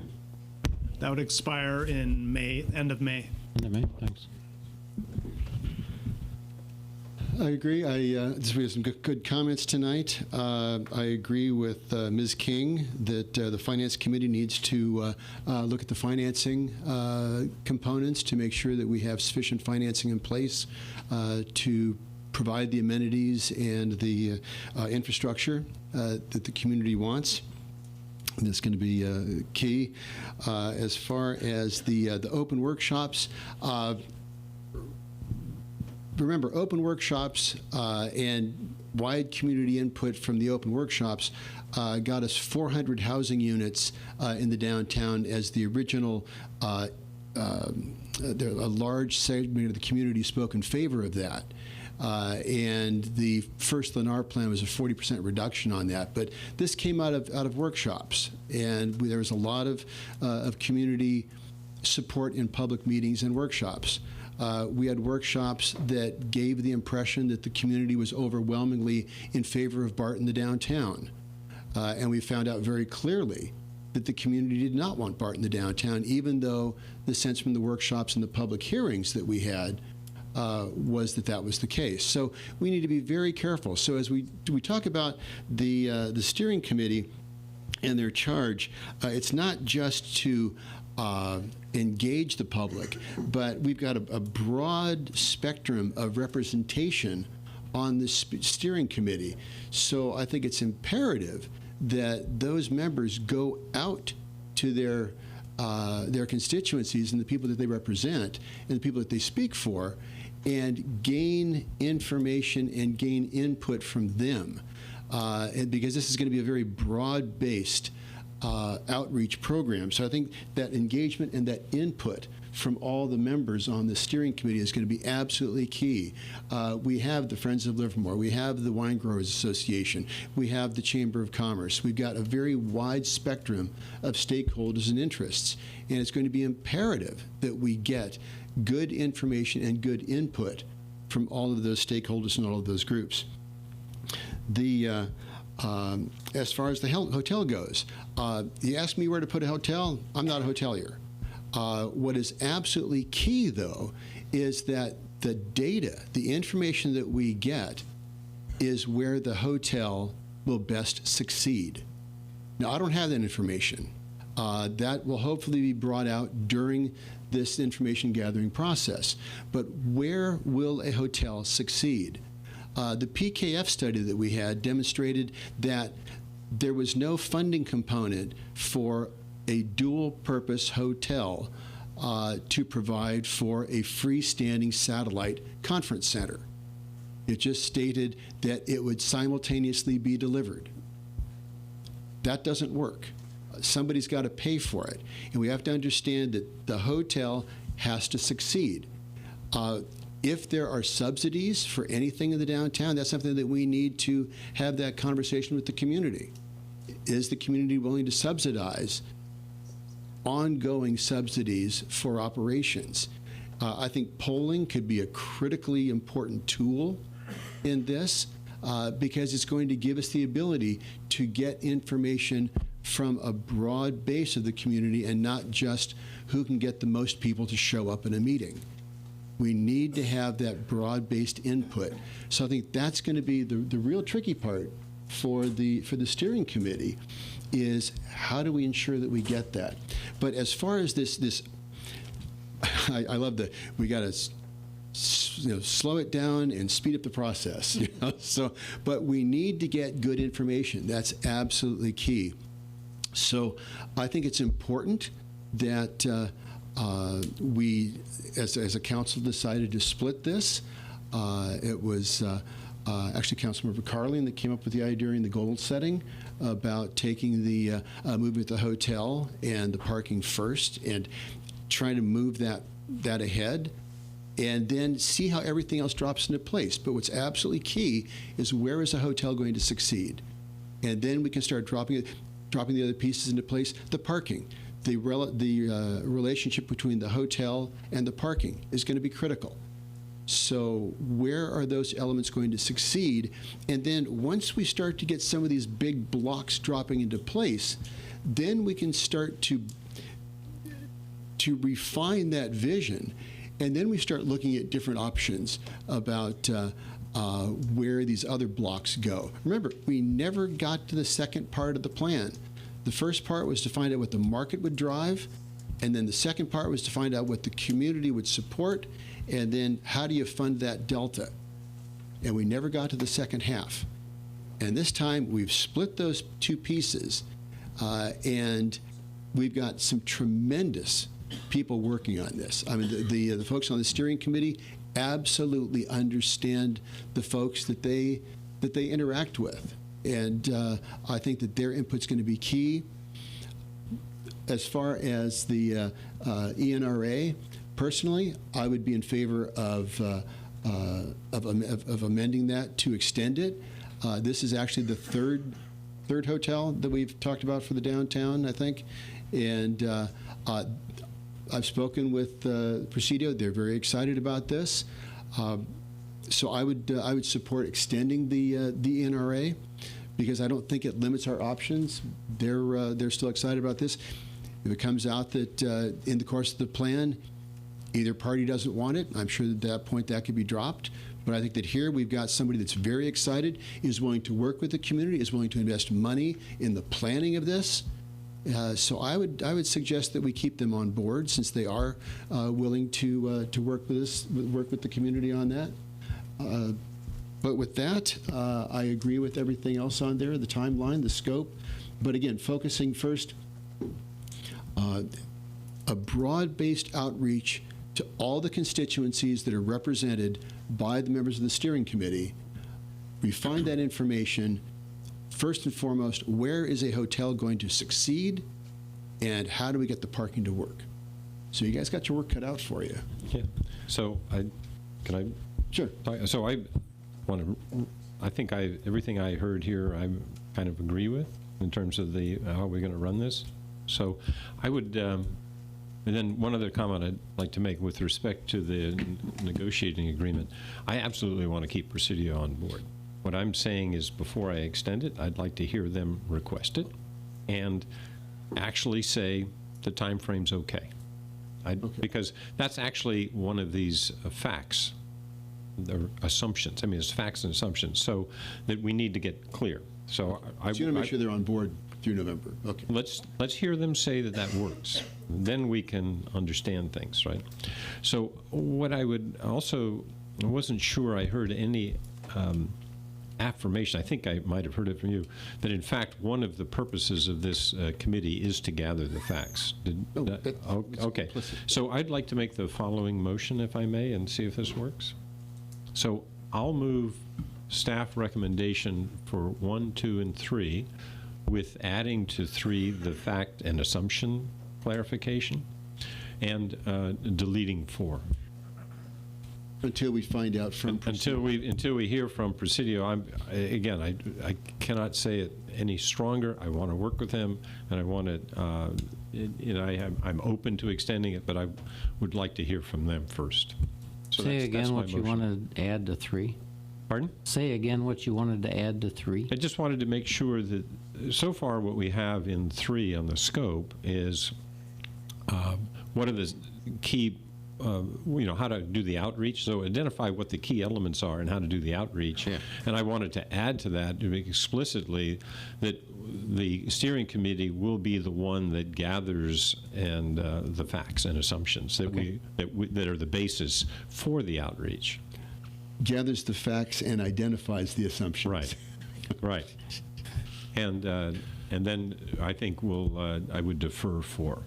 I'm completely open to it, but we got plenty of time, and I think that one of the people that we will be hearing from the steering committee is Presidio, and we can explore all the aspects of it then we can come back to the council and very quickly extend the agreement when appropriate.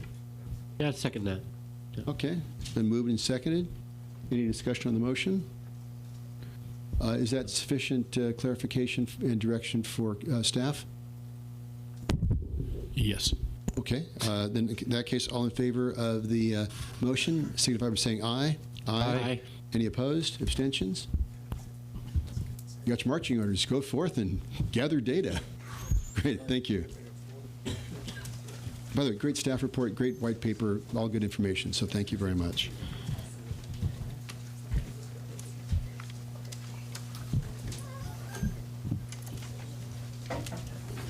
Okay, let's go to 6.02. This is the discussion and direction regarding the appropriation of up to $4.3 million of affordable housing trust funds to Sunflower Hill.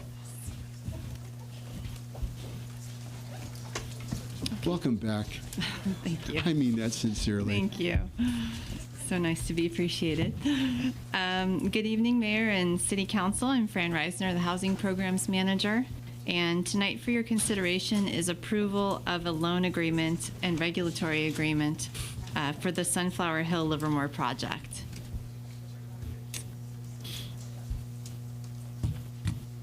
As you know, Sunflower Hill Livermore is a partnership project between Mid-Penn Housing and Sunflower Hill.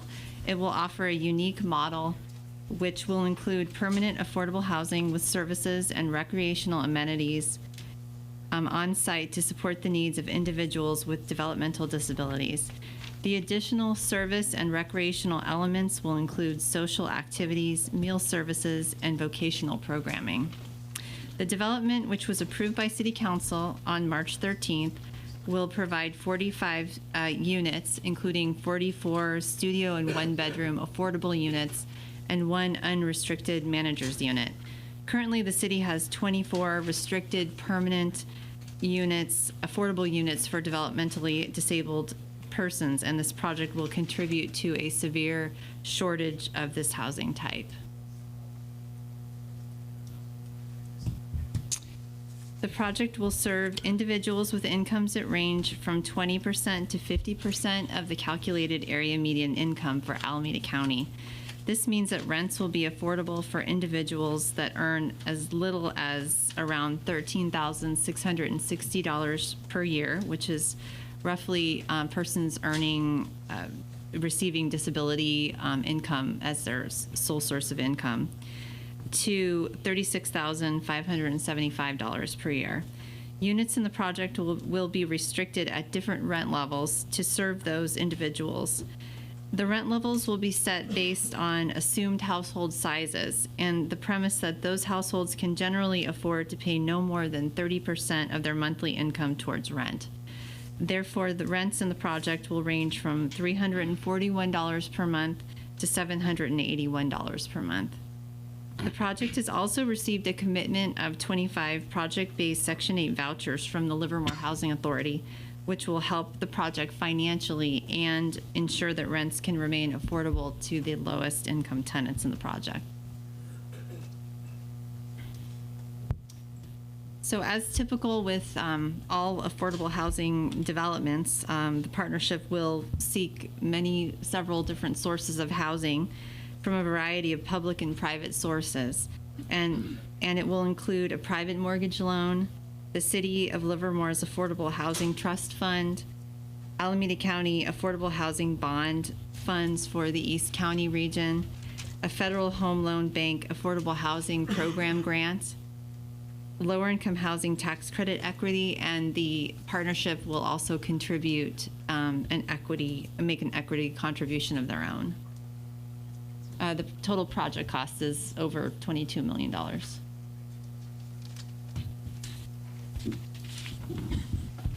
The Sunflower Hill Partnership has requested funding from the city totaling up to $4.3 million, and this includes $2.1 million for acquisition of the property, which would be permanent financing, up to $1.5 million towards development costs, which could be reduced based on any savings that occurs during project development, but would be also considered permanent financing, and $700,000, which would be considered a temporary bridge loan to bridge the gap for an AHP grant that the partnership will apply for in March 2018.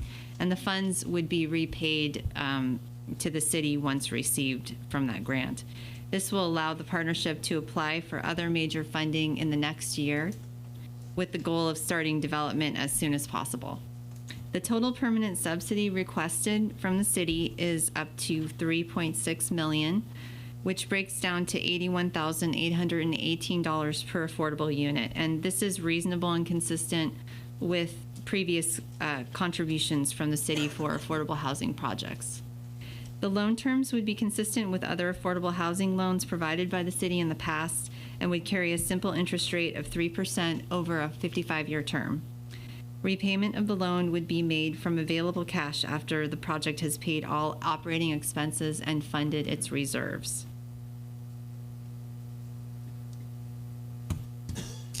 In addition to the loan agreement, the project would execute a regulatory agreement with the city, which sets affordable rent levels and income limits, restricts the property for use by developmentally disabled residents only, limits the use of community space and the treatment of the historic home on the property, establishes property management and maintenance expectations, and includes the city's affordable housing selection preferences. A violation of the terms of the regulatory agreement would trigger a default to the city's loan agreement. So the tenant selection preferences that are noted in the regulatory agreement currently include preferences for Livermore residents, employees, and volunteers. At the March 13th council meeting, direction was given to staff to explore a second-tier preference for Tri-Valley residents. Staff and the partnership have begun to discuss the inclusion of this preference and request some additional time to engage with the other Tri-Valley cities and with Alameda County to further define how the new preference would be administered in a way that does not affect other project funding.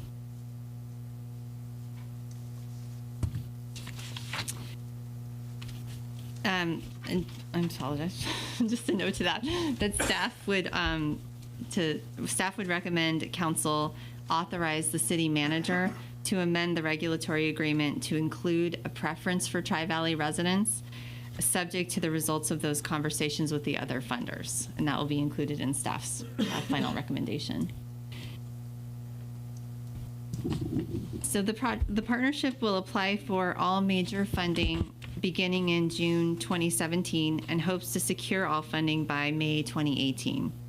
Because the project will compete for funding sources which offer applications once or twice per year, the loan agreement provides time for the project to secure funding by June of 2019 and to commence construction by the following year in 2020. The partnership has presented a viable funding proposal to achieve the funding plan within the time frame. However, those timeframes could be extended subject to council approval. So in conclusion, staff recommends that City Council adopt a resolution authorizing an appropriation of up to $4.3 million of City Affordable Housing Trust funds to Sunflower Hill LP, that's the partnership, for development of the Sunflower Hill Livermore project, and authorize the city manager to execute the loan agreement, regulatory agreement, and all other related documents authorized and described therein.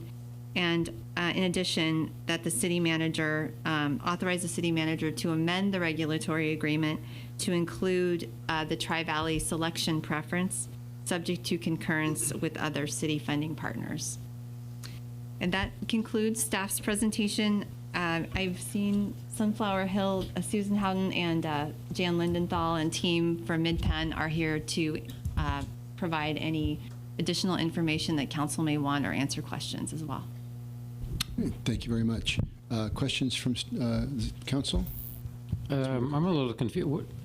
Regarding the preferences, I understand what a Livermore resident is. I don't understand what a Livermore employee or volunteer is. This is somebody that works for the city or somebody that... So it's the city staff? Yes. Well, person? no, this would be someone who works for a business or volunteers for a nonprofit organization within the jurisdictional boundaries of the city of Livermore. But these would be people that would also have these developmental needs that would... That's correct, yes. Okay. So they could live outside, currently they could live outside of Livermore. Yes.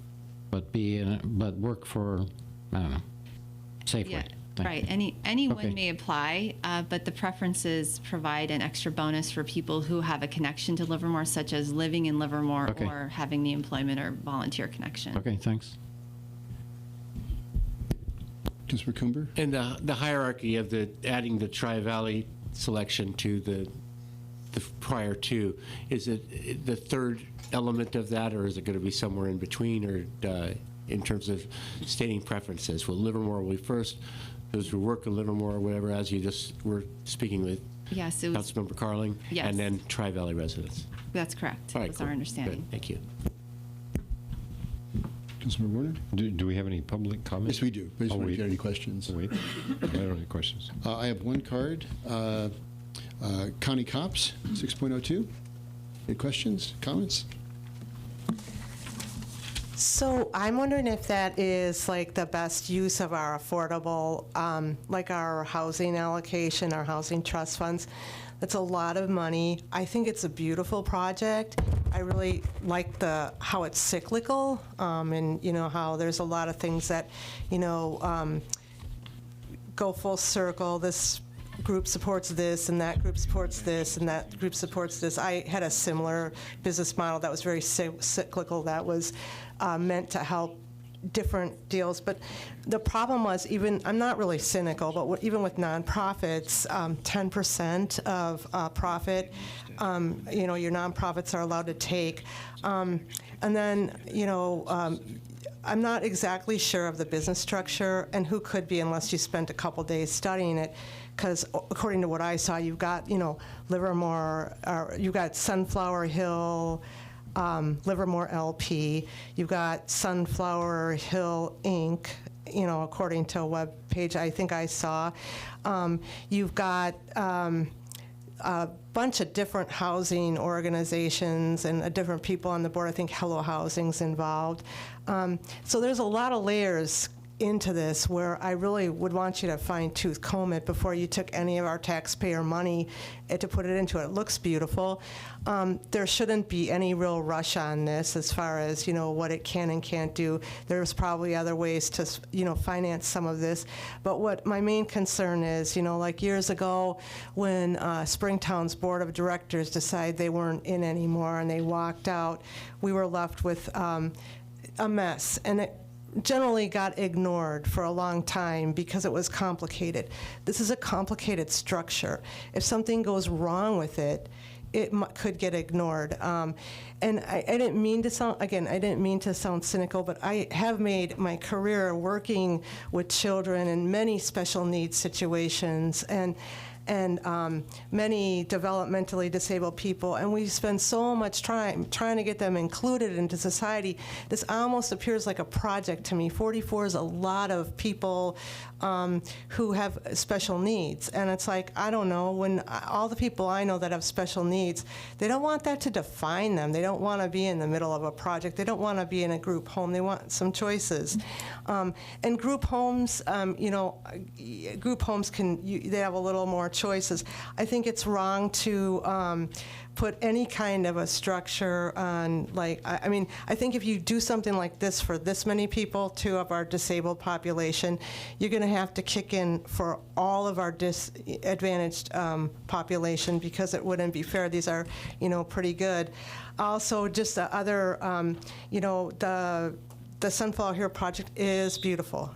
Don't get me wrong, but I just don't think that we should be funding it the way that it's set up now, unless we really go through it with a fine-tooth comb and look at where all the money's going and consider all the things that could happen if it didn't work out. Thank you, Ms. Copps. Just a couple of questions. Now, she mentioned, well, how long have we been working on this? This has been well over a year. I believe so. I think the partnership can speak to the exact timeline, but I know it has been over a year. Eric, how long has it been? I would say closer to 2 years. Closer to 2 years. So we've been working on this and Mid-Penn has been in the business for 45 years. Is that correct? That's correct. So they're a pretty solid organization to have worked through all the details. But we've spent 2 years working on the details. And is this the best use of funds? Ms. Houghton, would you care to speak? Is this the best use of funds? Absolutely, Mayor and Council. We really appreciate the dedication of staff towards this. Sunflower Hill is a nonprofit, has been in existence for 5 years. And as staff indicated, for the last 2 years, we have been seeking a partner and a space here in Livermore. I'm a Livermore resident. I have a son with a developmental disability. And we specifically designed this project with our partners, Mid-Penn, Jan, and Carlos and Andrew, who are here, because of the strength that they bring and the ability. We know that we are not affordable housing experts. That's not our mission, but we chose partners who are. And together, we feel we have a very strong partnership with Mid-Penn and Sunflower Hill joining together to form an LLC. Our board is a volunteer board, and we have created a beautiful garden at Hegeman Ranch thanks to the opportunity from the city and working with the Heritage Guild. And so the volunteers that were mentioned will come mainly also from the garden as well, people who are working at the garden and can work in that aspect. So we believe this is a great use of the Affordable Housing Fund, the bond that was passed, A1, exactly the type of use, perfect example of the use for it. And by going with the state tax credits and applying for that financing, we are really bringing together a wonderful marriage of public-private partnership together to create a very unique location here in Livermore. So, Ms. Houghton, thank you very much. Let's see, that's the end of the comment cards that I have. So with that, I'll close the comment period. Questions, comments at this point? Councilmember Warner? I believe this is as we said when we first saw the project, it's truly wonderful that it addresses a very compelling need and beautifully executed. So I understand the financial structure and, frankly, the partners' outstanding qualifications. So I fully support staff recommendation. Councilmember Coomer, comments? Yeah, I would echo Councilmember Warner's advice right there. And with every loan, and this is my background, there's an element of risk.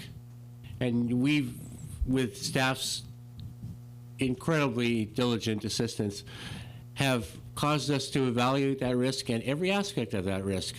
And I didn't see any rocks over there that I had to turn over and see what else I could find. They just aren't there. This is a really, really good project with really high character individuals planning it, with Mid-Penn, who has 50 years of experience in this kind of project. So I believe this is a well-evaluated and mitigated risk here that we're taking with a loan of this size.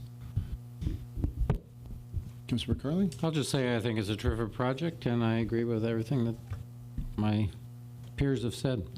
Very good. Thank you. Let's see. Is somewhere in that group, was there a motion? I'll move we accept staff recommendations. Councilmember Carling moves the item. And I'll second that. Yeah. Seconded by Councilmember Coomber. Discussion on the motion. All in favor? Aye. Any opposed? Abstentions? It passes unanimously. Thank you very much. Mr. Mayor, just a quick point of clarification.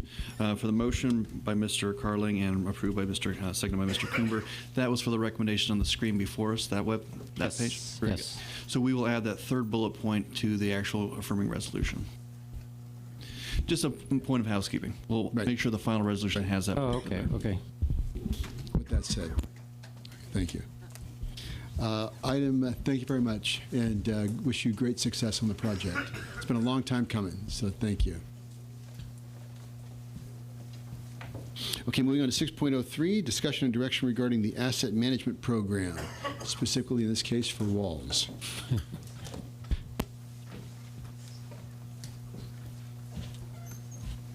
you want to take a quick break after this? Mr. Smith. And Mr. Schaefer.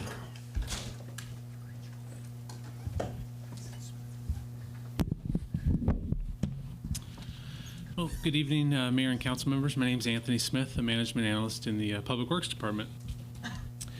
Tonight, we're here to present some information and an update on the asset management program centered around walls.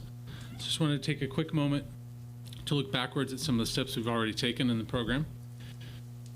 In late 2015, we awarded a contract the council awarded a contract to Cayuga Solution, our consultant for the development of this program. After that, staff introduced the methodology and process behind the program development. Staff recommended the inclusion of renewal and replacement information in the CIP budget. And staff's also presented risk-based prioritization methodologies for buildings and pavement, both of which the council approved. And the council also formed the CAMP committee, which was the Community Asset Management Program Committee, comprised of Livermore residents to give advice and input on the program's development. So tonight, staff is recommending the council adopt a prioritization method for the walls that the city owns and maintains based on risk. And in this case, the risk is related to the asset, not necessarily a risk to the public. That prioritization scheme is based on the consequence of failure. So when an asset fails, how bad does it fail, or what effect does it have? And then also the probability of failure. So how likely is it to fail, or what's the timing to failure? So currently the city is responsible for approximately 35 miles of walls. Some of those being funded solely by the general fund, and some being funded by the landscape maintenance districts. Now currently the landscape maintenance districts provide funding for the routine maintenance of these walls, but not sufficient funding for the eventual replacement of these walls. So on the consequence of failure side of the equation, the consequence increases as the visibility of these walls increase. So in the very high category, we have things like the gateway areas where people first kind of experience Livermore, and then also adjacent to high pedestrian areas, and then retaining walls. And the retaining walls being perhaps not as visible, but a little more important from the structural sense. And then the remainder of the consequence ratings go down from there. The probability of failure is based both on condition assessments conducted by the consultant and also the calculated lifespan of these walls. Certain conditions can accelerate the decline of these walls, such as tree root damage, soil loading, and ineffective drainage. There are walls in the city that exhibit more of these negative conditions, one or more of these negative conditions, and the wall along Home Street is an example of that. On the level of service and budget, so currently the city provides primarily reactive maintenance to these walls, spending up to approximately $100,000 per year. And the vast majority of that $100,000 per year is actually spent on repair work, not really proactive maintenance of the walls. So in order to maintain and replace all walls at scheduled intervals, the cost would total approximately $3.3 million per year. In order to prevent the high-risk only segments of walls, would cost approximately $2.8 million per year. And this would attempt to keep the high consequence walls from ever getting to the high risk category, which is that combination of the high consequence and high probability. And currently we have a high risk backlog of approximately $7.9 million. So just a quick look back at the summary of initial findings. So far staff has presented the pavement, buildings, and walls to the council. Currently, the current level of service is providing about $7 million in those three asset classes. The high-risk only category, which we've tried to standardize across the assets, would cost approximately $12.3 million. And then the scheduled replacement would cost approximately $17.15 million per year. Upcoming after the walls over the course of this year would be sidewalks, ramps, and trees, storm drains, waterways, curbs, and gutters, parks, plazas, and landscape, streetlights and traffic control devices, bridges, and public artwork. So some of the potential policy options for the walls could include divestment of some or all of the walls. In this case, the city would decide that it's no longer the city's responsibility to maintain these walls. It could be cost sharing with adjacent property owners. So the city would retain the responsibility to maintain the walls. However, the cost would be split with the adjacent property owners. The city could decide to remove walls upon failure and not replace them. So when the wall gets so bad that it's failed, we as a city would remove the wall, and then the adjacent property owners would be allowed to put up some sort of fence or wall. Of course, one of the options would be the city continues to retain responsibility for these walls. And should the residents approve, a parcel tax or assessment district could help fund part or all of the wall replacement. In addition, future design standards could deal with how to build walls should the city continue to build more walls and have responsibility for them. And it could also deal with, say the city decided to remove walls upon failure, the city may decide to have some sort of standards for what the residents or the adjacent property owners could put back to still maintain some kind of aesthetic consistency. So tonight, staff is asking that the council approve the risk-based prioritization methodology for walls. And then staff would also like to get any input on additional policies the council would like considered, and if any of the proposed policy options tonight should not be carried forward. So that concludes our presentation, and we are available for questions. Questions for staff? Councilmember Coomber. I have just one that's been a long time nemesis of mine, and that is ADA accessibility when we start building walls. And I want to see that somehow put into codified somehow, because going down Stanley is what I do all the time when I have to go down to Pleasanton and use Stanley. But it's a zigzaggy kind of thing, which next to planter boxes on that, if you're in the mood for a morning slalom going down the Stanley sidewalk, it's kind of cool. But other than that, it's frustrating when you're tired and coming on the way back, and you got to keep moving out of the wall's way. And I don't know where we stand on those walls. Are those the property owners, or are those some similar to the walls on homes where they're decorative, shall we say, for that the city maintains? Typically, those walls zigzag in and out, and you have a portion that's on the city side and a portion that's on the property owner side. Extra complicated. What's the consideration of a failure? The wall falling down, or is there some other measure? So in this case, it wouldn't be. If the wall is fallen down, it would of course be failed. But sure. In this case, we'd be looking more at the aesthetics of the wall and the consistency across the corridor. So failure in this case wouldn't necessarily be defined as the wall is crumbling and falling apart, but it would not be serving a positive aesthetic purpose, I guess. I think I have one of these walls. You used to have one of these walls, right? Yeah, actually, I replaced mine. Oh, you did? Yeah, it failed. Councilmember Warner? Well, I was going to say, if the aesthetics is an issue, we might have a lot of failures. So that seems a little broad, but I think that all of those policy options should be considered as long as the city retains responsibility, isn't interpreted as the status quo. But it seems to me that it's just astounding how big the dollar value is of these walls, and they're ostensibly decorative in a lot of cases, and that's I don't think we're getting our money's worth. So I actually think that we really have to start over as to how we approach this problem.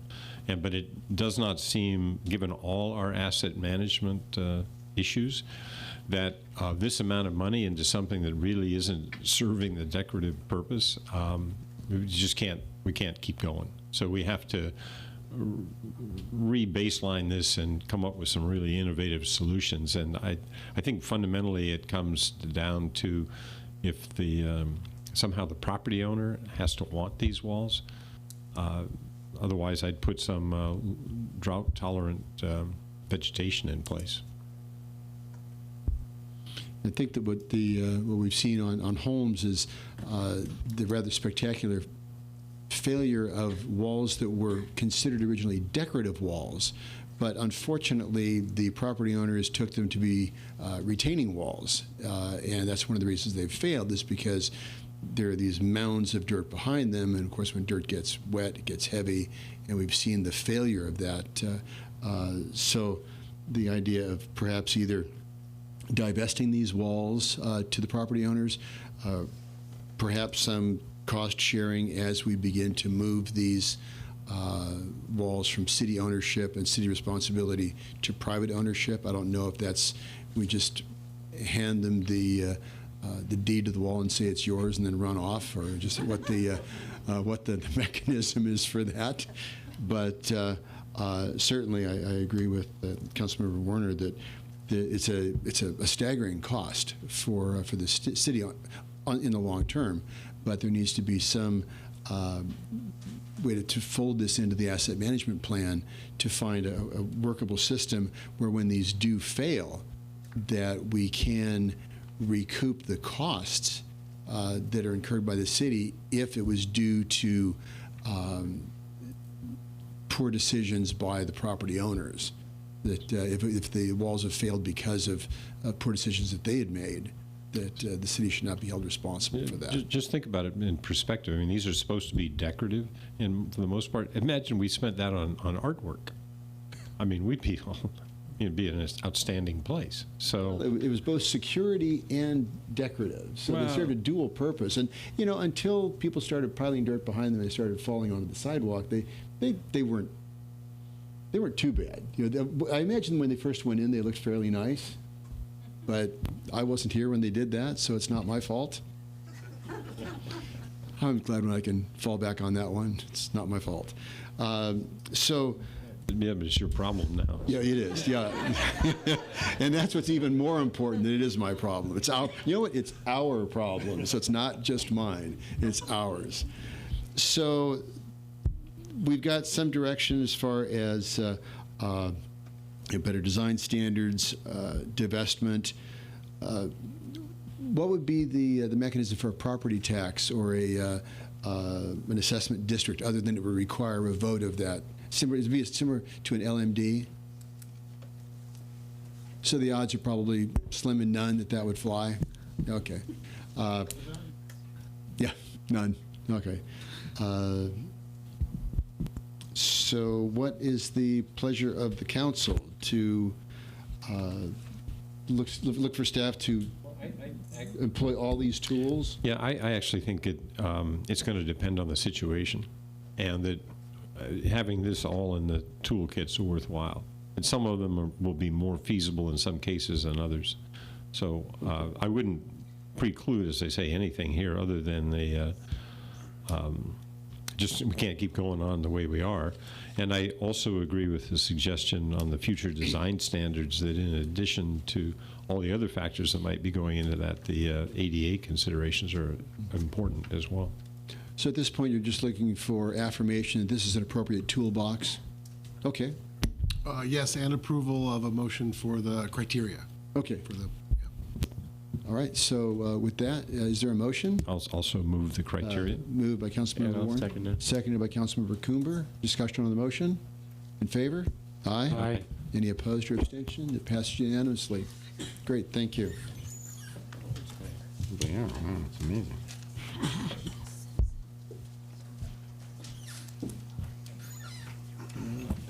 You guys want to take a 5-minute break? Okay, 5-minute break then. All right. See you back in 5 minutes. 6.04, which is the one of my favorites, the 2016 National Citizen Survey results. Good evening, Honorable Mayor and Rodriguez. members of the City Council. I'm Christine Rodriguez, your assistant to the City Manager, and tonight I'm here to talk to you about your 2016 National Citizen Survey results. Every 2 years, beginning back in 2004, the city has used the National Citizen Survey to measure resident perceptions about the community. The data collected is used by council and staff to inform and guide policies in key priority areas. 3,000 residents were surveyed, 824 responses were received. That's a response rate of 28%. And just to put that in scale, typical response rates for this kind of survey range from 15 to 35%. So we're well within that range, and even on the higher end. Just a quick comment about the map.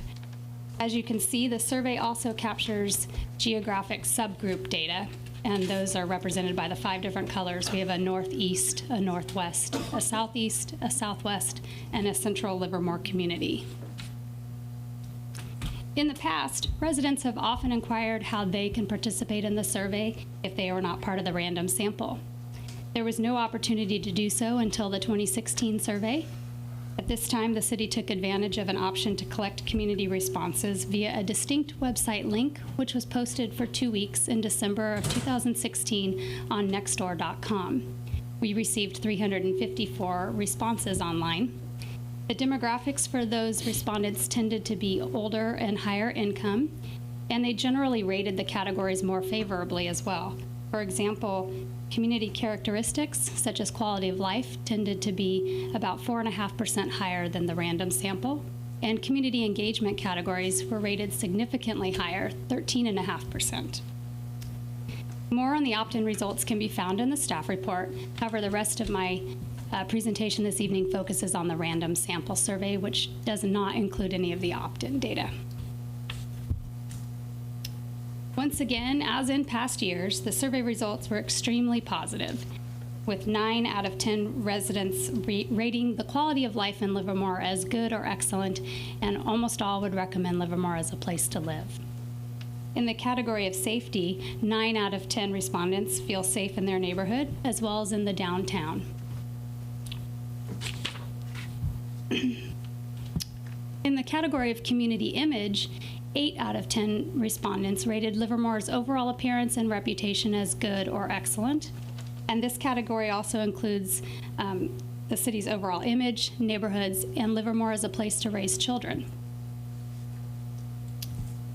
Overall, city services categories continue to rank high, this 2016 survey, with a rating of 8 out of 10 respondents rating city services as good or excellent, and this also includes police, fire, and library services. The survey also allows us to capture trends over time, which allows us to compare surveys going back to the beginning when we did our first survey in 2004. As you can see, quality of life and Livermore as a place to live continues to rate consistently high from 2004 to 2016. And community appearance has had the most dramatic increase from 52% in 2004 to 85% in 2016. Thanks, Paul. That's better. Except I went backwards. Okay. And again, on this slide, this is also showing trends over time for city services, safety, and let's get control of the clicker. There we go. Safety, services, and the downtown. And again, from 2004 to 2016, the ratings are fairly consistent, with your city services showing a 10% increase from 2004 to 2016. The downtown was first rated in 2014, and as you can see in 2016, it still continues to rate high.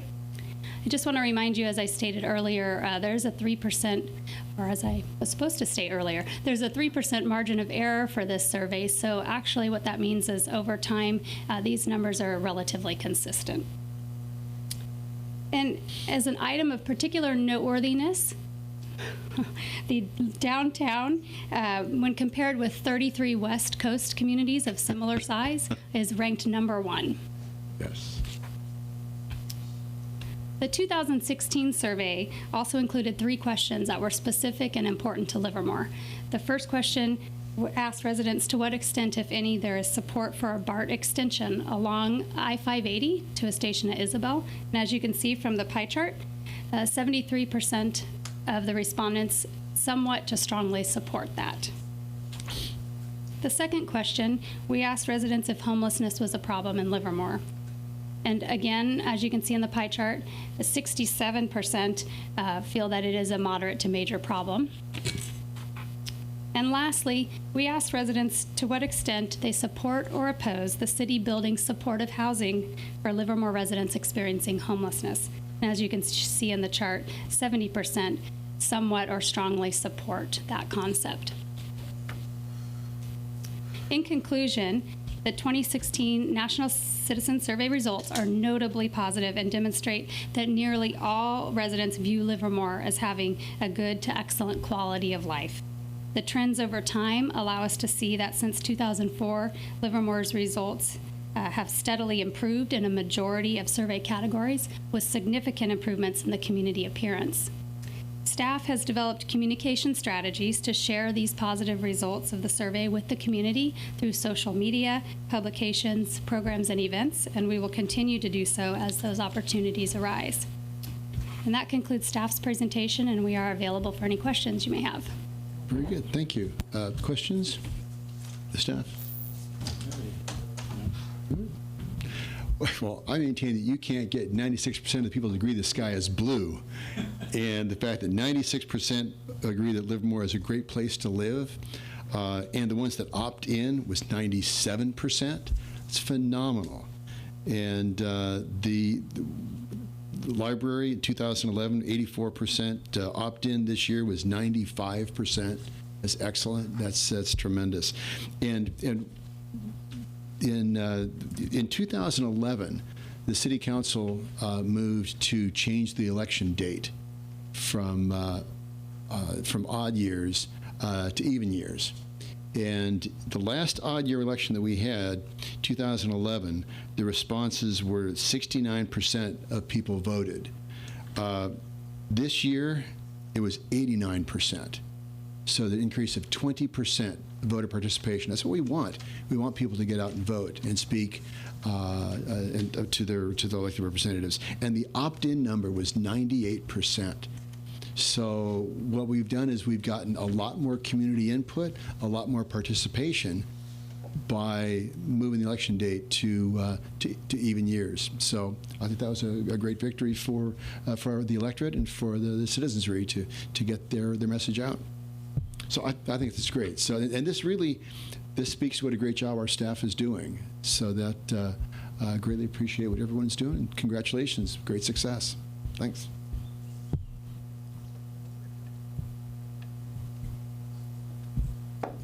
Right. Yes.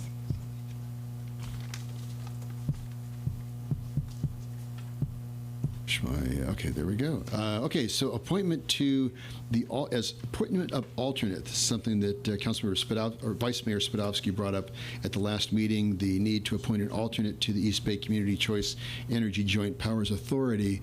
And if you'd be so kind, Councilmember Carling, would you be willing to take that one on? Yes, I'd be glad to. Since a large part of your career was dealing with energy. Energy, right. So I figured you'd be a perfect choice for that. All right, with that, moving on to 7.01, Council Committee Reports and Matters Initiated. Let's go with Councilmember Coomer. Okay. Matters initiated, I just did a little over thing. Yesterday is the first Livermore Half Marathon that I missed.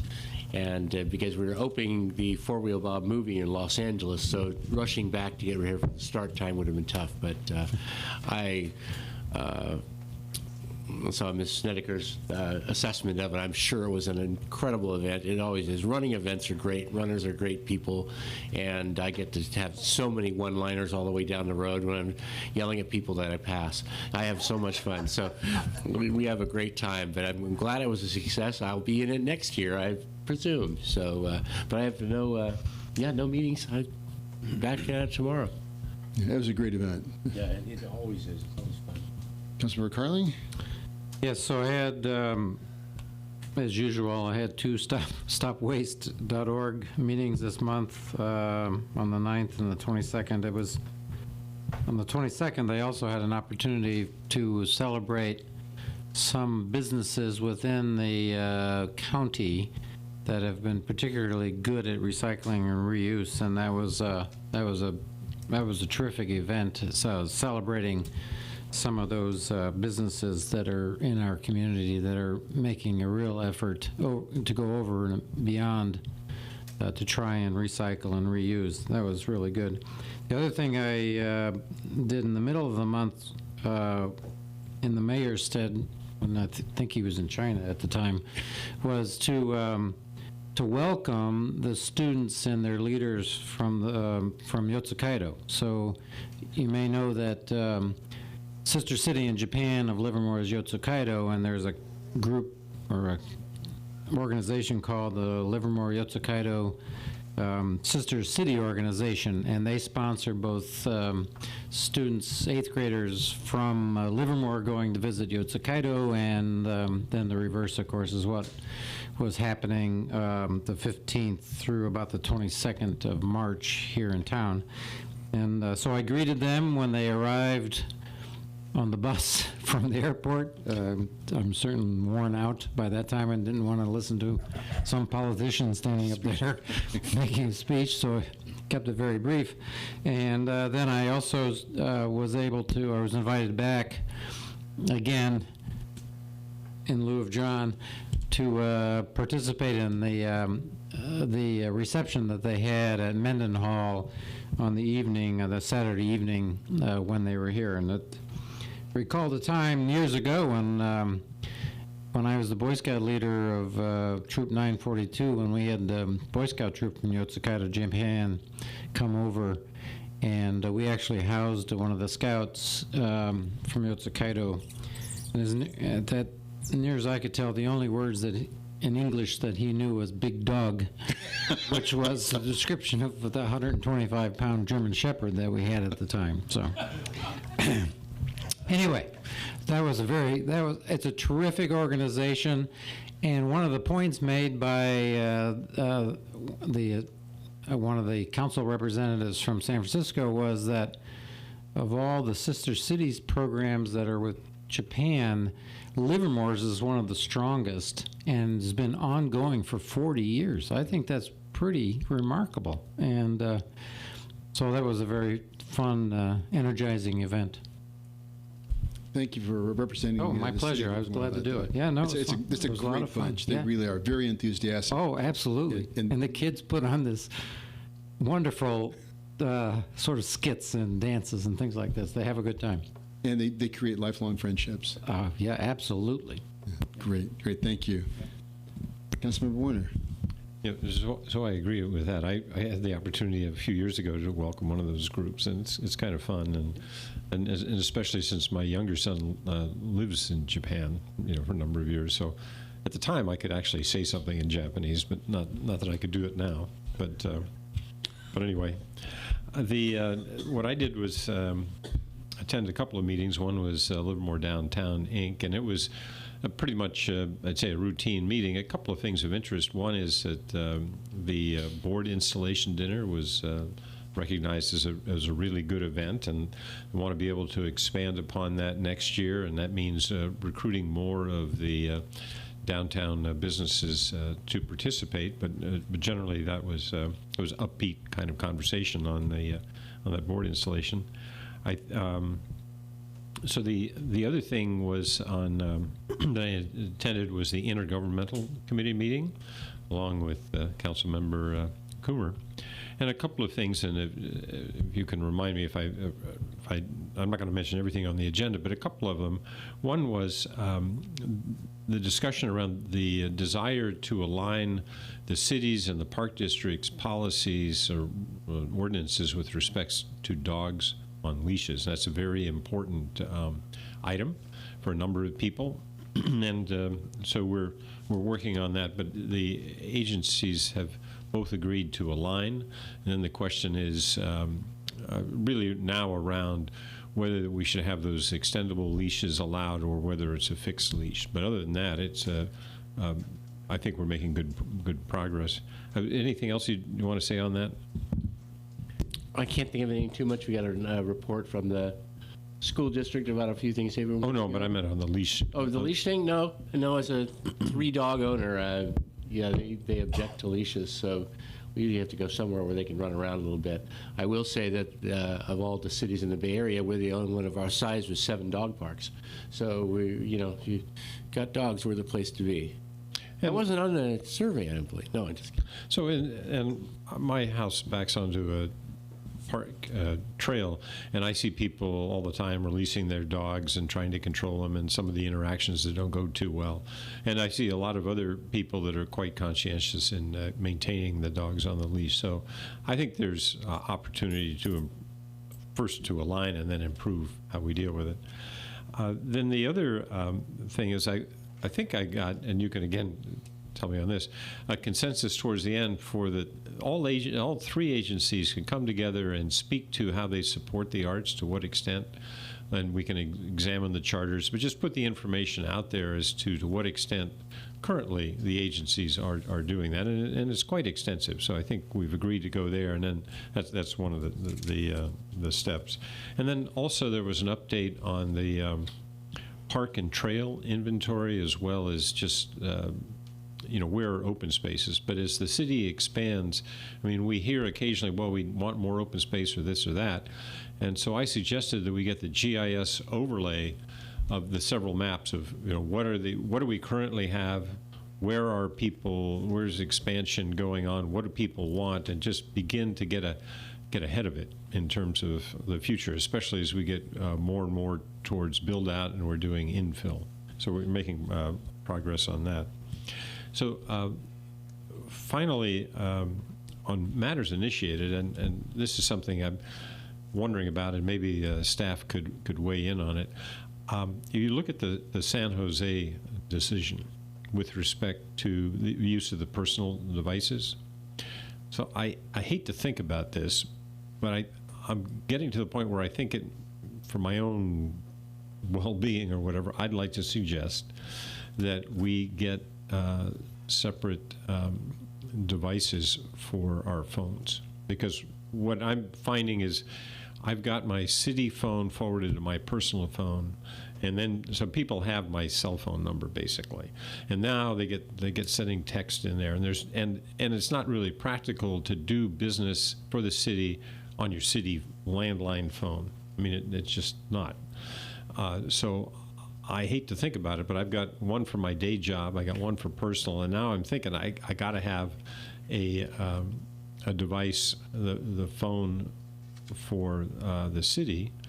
And the other thing is, it's also true, my iPad, I don't know what to do here, but I do the city business on my personal iPad too. Mm-hmm. So I'm thinking with the San Jose decision and the need to really conform and make sure all communications are out there, I just want to suggest that we need to look at that, but I'm feeling not overly comfortable doing the city business on my personal phone. We get an update from the city attorney, kind of a background on the San Jose decision and. Certainly. Recently, the California Supreme Court issued a decision in the case of San Jose versus Smith, or the Superior Court as it's identified in the case name specifically. The issue before the court was whether communications by elected officials on their personal devices were subject to release or production in response to the California Public Records Act. That opinion held that the device doesn't control, it's the communication. So it's the communication and the account that it actually controls. So if you use a personal device, if you use a home account, if you use anything, but if you communicate on city business, that's what controls whether a record has been created that needs to be produced in response to a request. Prior to that, the case law was that if the city did not have possession of that particular communication, it's not something that it retained in the ordinary course of business. It was not technically a public record. This decision said that, again, the device doesn't matter. It is the communication itself and how that's utilized. Well, what's interesting is we, as elected officials, we're never off. We're never off duty. We're on 24/7. And one of the ways that we try to maximize the time that we can communicate with the community is using our home computers. So what this means is that using our home computers, that those become communications that you can actually subpoena those. So it's not a subpoena, it's a public records request, and it's a little more refined. If you used your home computer and actually communicated through say using a personal email account, then yes, that personal email account would be something we would need to look at to see whether there was a responsive record. If, and it's been the city's policy, when you communicate, you use your official email address, then that's what we'll be capturing those communications, which is what our policy has been and what we do produce and we look at. Some of the nuances with new technology as it continues to evolve, items such as text messaging, which is one of the why we have a policy that recommends not using text messaging for official communications, but rather using email. But again, this will continue to evolve as the law evolves, as well as the use of technology. Sounds like it might be worthy of a memo. We are actually in the process of preparing a policy for the City Council to adopt to revisit this issue in light of this new decision. So that'll be coming forward to you hopefully sometime late spring or early summer. Okay, so it'll be coming back. One of the other items is that it does have implications across all of your city employees, especially those who are somehow tied into city business using their personal devices. So one of the things that I think you all want to be very cognizant of is if we do decide to begin to move into a realm where there are city devices, that there are cost and operational implications across the organization beyond you five, or the four of you who are here tonight. So we would want to at least be very careful about that. At one time, we had a larger representation of essentially city devices, city-owned devices. There were some complications with that. So at least I think we want to go forward relatively carefully. We'll bring back a memo on that. At one time, I carried 2 cell phones and a pager. It was just a lot of hardware to be hauling around. Okay, so that's going to be coming back. Yeah, and I think the thing is around these text messages. And I mean, right now, what we have to the extent text messages come through and they come through on your personal phone, then you got to just describe how we have to deal with that. And that's what I'm saying is that's not practical. So just mention it. Okay. So what's the question? What's the way to deal with properly handle text messages that come in? So the policy guidance we have and the policies that the city has adopted relative to text messaging is to don't do it, which is what we've been dealing with adopting Nancy Reagan's old slogan. So if you do receive a communication, something substantive from somebody in the public on a text message, what we've recommended is either one of 2 options, and generally both actually work. One, respond to the individual and say, this is not the appropriate vehicle to communicate with me, please use my email. Or a practice that I engage in particularly is I'll take that text message out of that system, cut and paste it, put it into an email, and use that as a responsive device, so that way it's recorded and retained in the ordinary course of business. Yeah, what I'm saying is that, my life is sufficiently busy that cutting and pasting and going back, I just don't want to do it. So anyway, I'm thinking the simplest thing is just have one device and it captures all of the stuff and that's it. You can do that, and one of the other things you can do with text messaging is similar to with your cell phone and block a number, you can block a text messaging number too. So if someone repeatedly engages in that activity, you can block that number from continuing to communicate with you. All right. Anything else? Okay. March 9th, I attended the LAFCO meeting, the Local Agency Information Commission. We talked about the Eden Township Healthcare District, Fairview Fire Protection District, got an update from them, and also approved annexations to Pleasanton. The same night was the East Bay Innovation Awards from the East Bay Economic Development Alliance, and Livermore took 2 awards. Lamb took an award for innovation in additive manufacturing, and as far as education, Lawrence Livermore National Laboratory and Las Positas College Vets to Tech program, where they take the veterans coming back to the States, they get them internships, paid internships at the laboratories, and that won for Vets to Tech to get them into the job force. So a very exciting program. As Councilmember Carly mentioned, yes, I was in China, and it was for the China International Alcoholic Drinks Exposition. You think we got a wine culture here? It's nothing compared to the liquor culture in China. It was amazing. There were 5 conference centers, easily twice the size of Costco each, and a huge open-air pavilion where they had the opening ceremonies with literally thousands of people. So it was quite the expo. I was there to also meet with some of their innovation tech centers, which was very exciting. Went to it's a city department called Zhongrong Town in Chengdu, and it operates as their innovation department. It's 2 years old. It is 1 million people. Staggering. The scale is nothing short of breathtaking. So you'll be hearing more about some of the collaborations between the Chinese innovation and tech sector and our iGate, Innovation Tri-Valley, Innovation Pleasanton, and some of the other groups.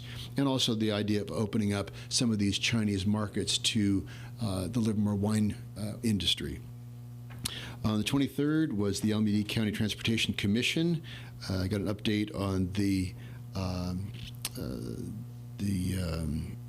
youth bus pass, and also the Legislative Policy Committee. The 24th was the March for Meals on Wheels. It was a great kickoff.